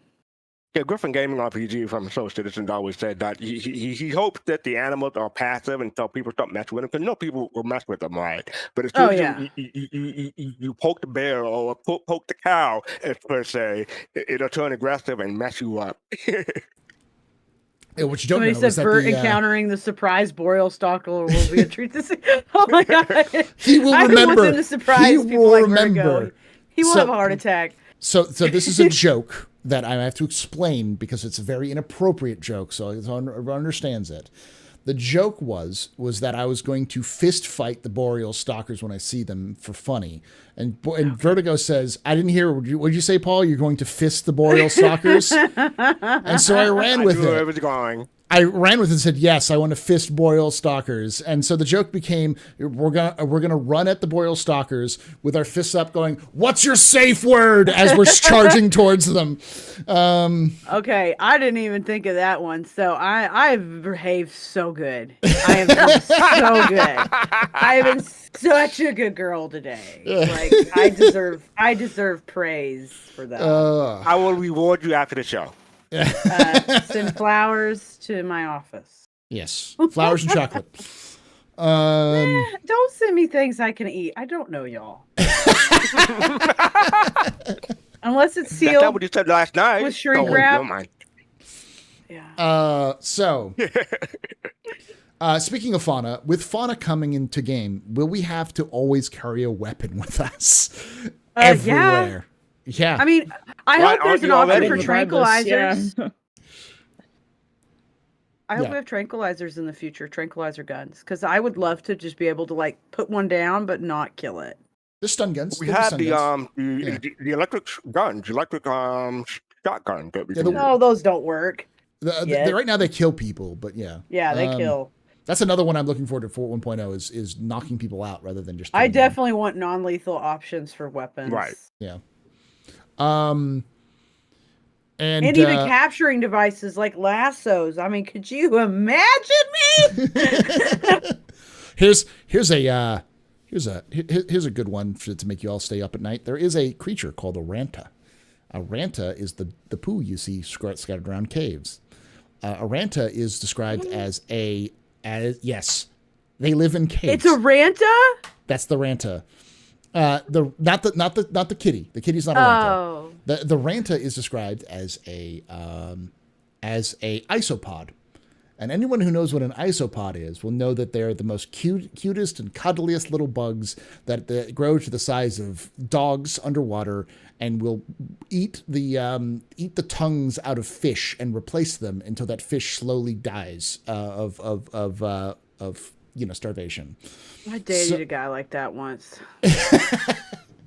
They're gigantic and terrifying, and they live in caves. So keep in mind that CIG, and specifically Dave Haddock, is a massive horror fan. And I can tell you that there's a non-zero chance that rantas will live in caves, burrow into dead bodies to lay their eggs. And so when you go to find a dead body, it might explode with very hungry rantas that will scatter everywhere. Hello, my baby. Hello, my dear darling. We like our cake balls. So look, I guess it's your horror guy, but like, okay, like some of us are really like sweet girls that like sweet things. There can be sweet things once in a while in this game. Please note that. Thank you, Dave Haddock. This message has been brought to you by Buster. No. The point being that there are definitely going to be some hostile creatures, and then there'll be some sweet creatures, like the. They're better. Well, there's Dave Haddock. There's the crazy one that looks really mean, but it's just a sweet old flying bug. It's the blind oni crab. They look really mean, but they just fly around and eat garbage. So they're all unhurst. Oh, that's cute. Yeah, I love that. So, all right. Next question comes from Nova, who asks, "What ship are you most excited for that you think was shown at CitizenCon during the ship silhouette?" That I think was shown at CitizenCon? How do I know what it's called? Do you remember? I think it was shown at CitizenCon. Do you remember the silhouettes that they showed? They didn't show. That's what I'm saying. What would it be called? What would I identify them as? I'd have to show you a chart. Which one do you think you saw in those silhouettes? Is what he's saying. Legionnaire. The Legionnaire. I believe was in there. That's gonna be awesome. I saw Friendship. That's my favorite ship. Fast cart. We saw it looked like a Mariah ship, and I'm hoping it's a cargo variant, so we can call it the Mariah Carey. I can't take this anymore. Yeah, this is bad. This is bad. Like, I gotta go. I gotta be done with this in the next 5 minutes, or I'm done. I'm going this fast. The MPUV, it was shown off, but it's already out, which means it's going to get its modularity. So I'm happy about that. The improve. The short king. All hail the short king of Argo. The short orange king of Argo. That's our baby. That's our short king. Oh my god. Hail it when it gets its modularity. Ain't nobody break my stride. Nobody gonna slow me down. So Kai asks, Kai asks, how would you feel if CIG let us have pets? Joke's on you. They are going to let us have pets. They're gonna, yeah. It's the stretch goals. It's the last stretch goal, I think, was pets. Yeah, it's critters. Like I said earlier, you could call me Ellie Mae Clampett because I like 4 things. I like wrestling, I like cement ponds, I like Star Citizen, and I like critters. There we go. Of course. I'm going to have I'm just going to be like a lady with like dogs that just looks super dangerous. Like it's just like, they're the most behaved dogs of all time. but they're mean as hell looking. Like what are those pinchers? It looks like pinchers with the sharp ears. Mm-hmm. I'm hoping that we don't have Michael Vick playing the game, because that will be gosh. just awful. I don't want to do that. No, Fast Card. That's a dated joke even for me, and I'm old. I'll have the dogs laying at my feet. Another quick little fun fact is that we do know, they confirmed that there is a dog in Squadron 42.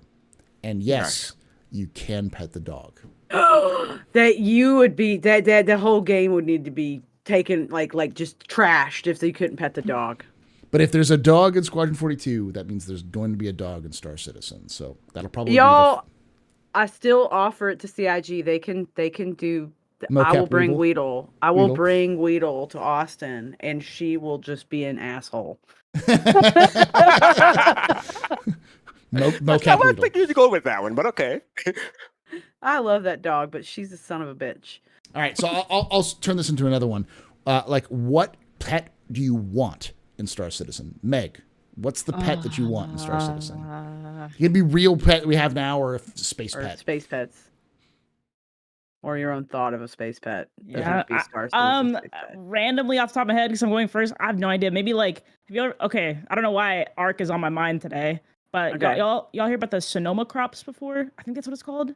Cinema crops. I don't know how to say it correctly, but it's like it's a cute little bat like squirrel looking. I don't even know. Ooh. It's cute. Usually like it rides on your back and you can use it to like fly.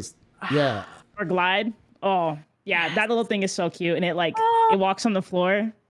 I like that. I want it to be able to like walk beside me, or I can like put it on my shoulder. Kind of like that character. What's the little bot in the more recent Star Wars games? With the redheaded kid. Yeah, with Jedi Survivor. What's his little his little robot. Yeah, his little robot. What's his name? BD1. BD1, buddy. BD1.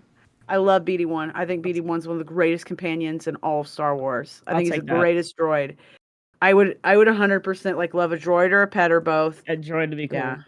But I love that idea, like a little like kind of like bat thing. That's so cute. I love that. Definitely birds. But they would be hard to keep track of. I would like environment. I would like a crab. Aww. Just a crab. How big? One that could, like like the size of like a cat, something like that. Like something that scuttles around the ship, and when it wants water, just scuttles back into its tank and just chills, and then it just scuttles around and just snips at things.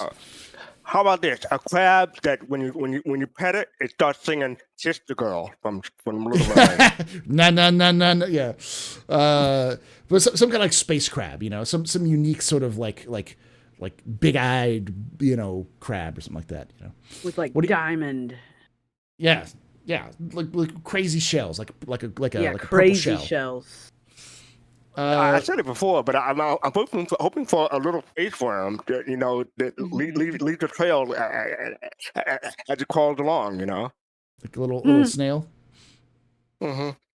I definitely want an animal that would serve a purpose beyond because I always believe in I'm from Texas. I've been around a lot of working animals in my life, and I think it's a wonderful thing when like a dog or something has a job, because it is a job for a living, But I would love there to be like animals that actually can do something specific, like they can track.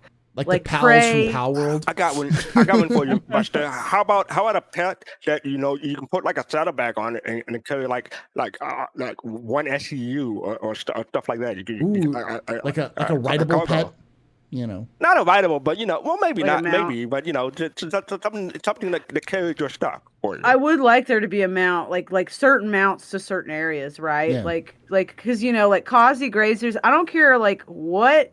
I look at something like a causey grazer and herding animals, right? Like there may be domestic animals we can herd, and we can create, herds, right? Yeah. And ranches in the game.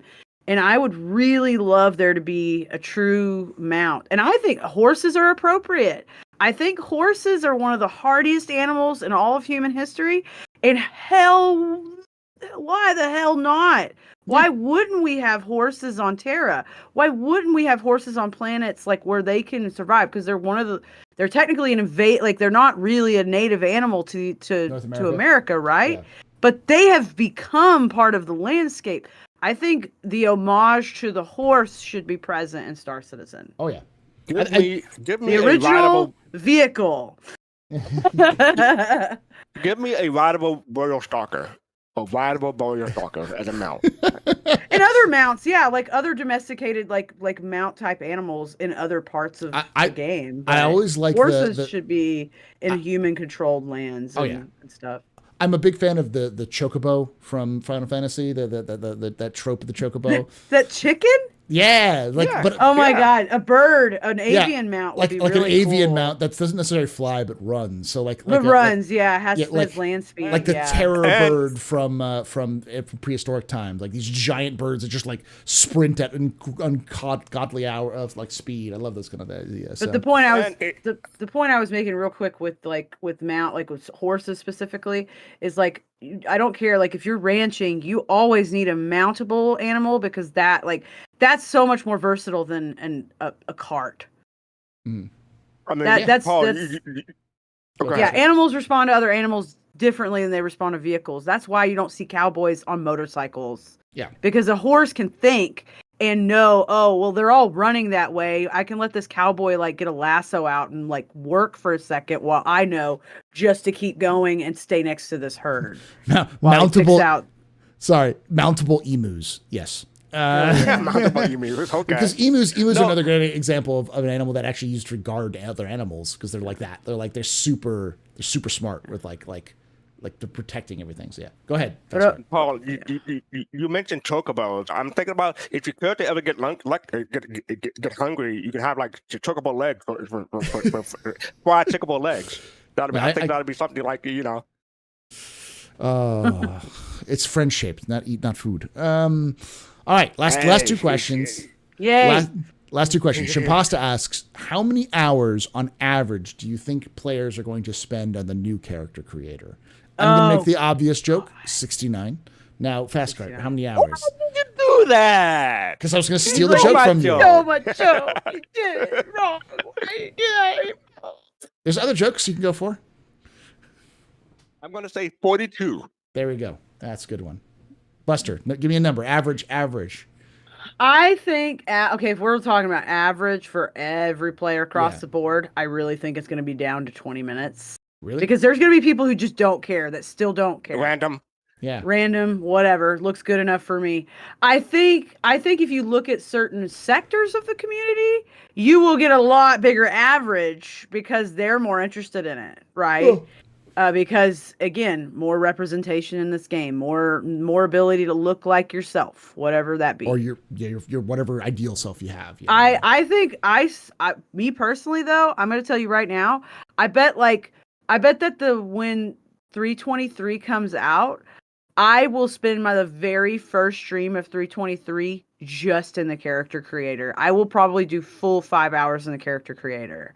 And then beyond that, I'll probably try to do it off stream so I don't bog it. But unless people like request something, because I will literally like make a game of like, okay, like y'all get to like vote. Like I'm gonna do one for an hour, but y'all have a full hour to vote on like these 4 choices of me to make next.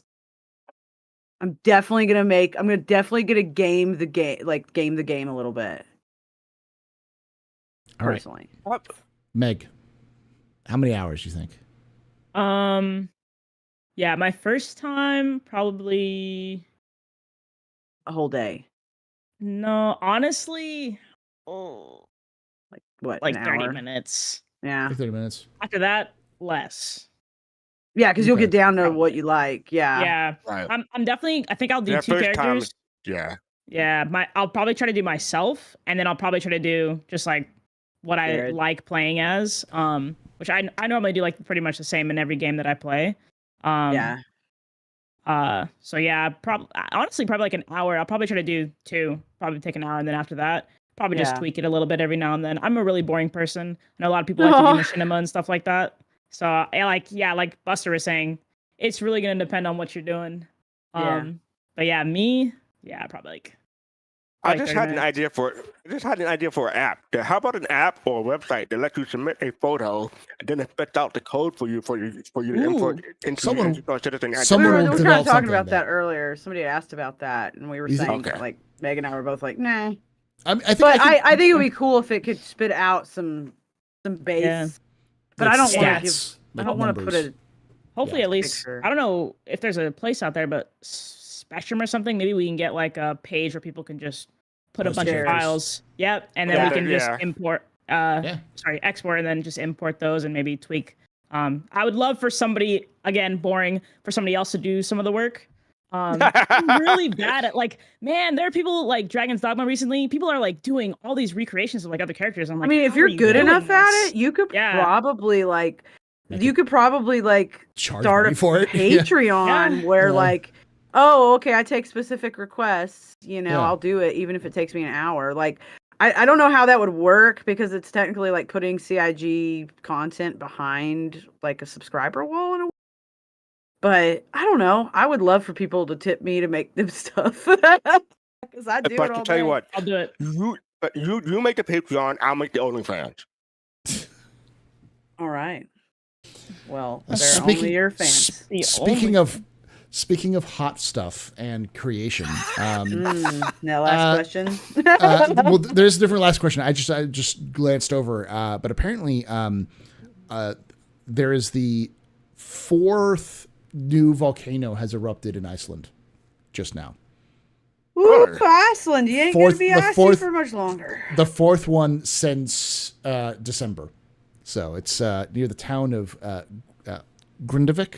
So I think so. Yeah, I just looked over and saw it. I was like, oh, that's interesting. All right, No more the volcanoes. last question. Yeah, volcanoes in Star Citizen, when's CIG? We already have cryovolcanoes. We need There's more. the last question. The last question is from M. Walker, who asked me, which I'm going to have to kind of explain a little bit, but who says, do you think that since they were building parts for the Redeemer in Caliban, we will see Vanduul flying in Redeemers? To be clear, when I mentioned that was a fan lore that I created. No. Because Fan of fiction. it's basically fan fiction, but it was because the Redeemer doesn't have any lore. I said I would write a lore piece for the Redeemer if we raised enough money for charity, and we did end up raising enough money for charity. So I wrote it and I published it. I did a video on it, and that was kind of like where I kind of there was a long kind of story behind it. But yes, I could see Vanduul flying Redeemers just because I would love to see people shoot it out of the sky. I want to see that meme of the guy who's crying with the gun, who's like, no, I gotta end this. And while me just be sitting there going, yes, do it, destroy them. Destroy them. All right. Well, that's my last question. That's the last question. Thank you for joining us. Thank you to Fastcart and Yo-Yo Meg and Buster for joining us. Make sure you're checking out Soul Citizens. You're welcome. Twitch.tv/Soul Citizens and YouTube.com/Soul Citizens. Make sure you're checking out Meg with Twitch.tv/Yo-Yo Meg. And I think you have a YouTube, right? Do you not use it a lot? I don't use it a lot. Yeah. And then, of course, Buster the Destroyer. Check out Buster the Destroyer on YouTube. 100% certified. On Twitch and YouTube. But YouTube's And like all Buster the Destroyer. internet. Just look me up. I'm 100% certified. There we go. And of course, if you enjoyed this, make sure you check us out live on twitch.tv/TheAstroPub or youtube.com/TheAstroPubLive. We'd love to have you come down and join us. And if you are enjoying this after the fact, make sure you hit the subscribe button, hit the like button if you enjoyed this, and hit the bell icon to be notified when these release. And of course, I always want to hear your thoughts on any of this stuff in the comments down below. I'd love to hear your thoughts. And like I say every time, hope to see you someday in the black. Blah.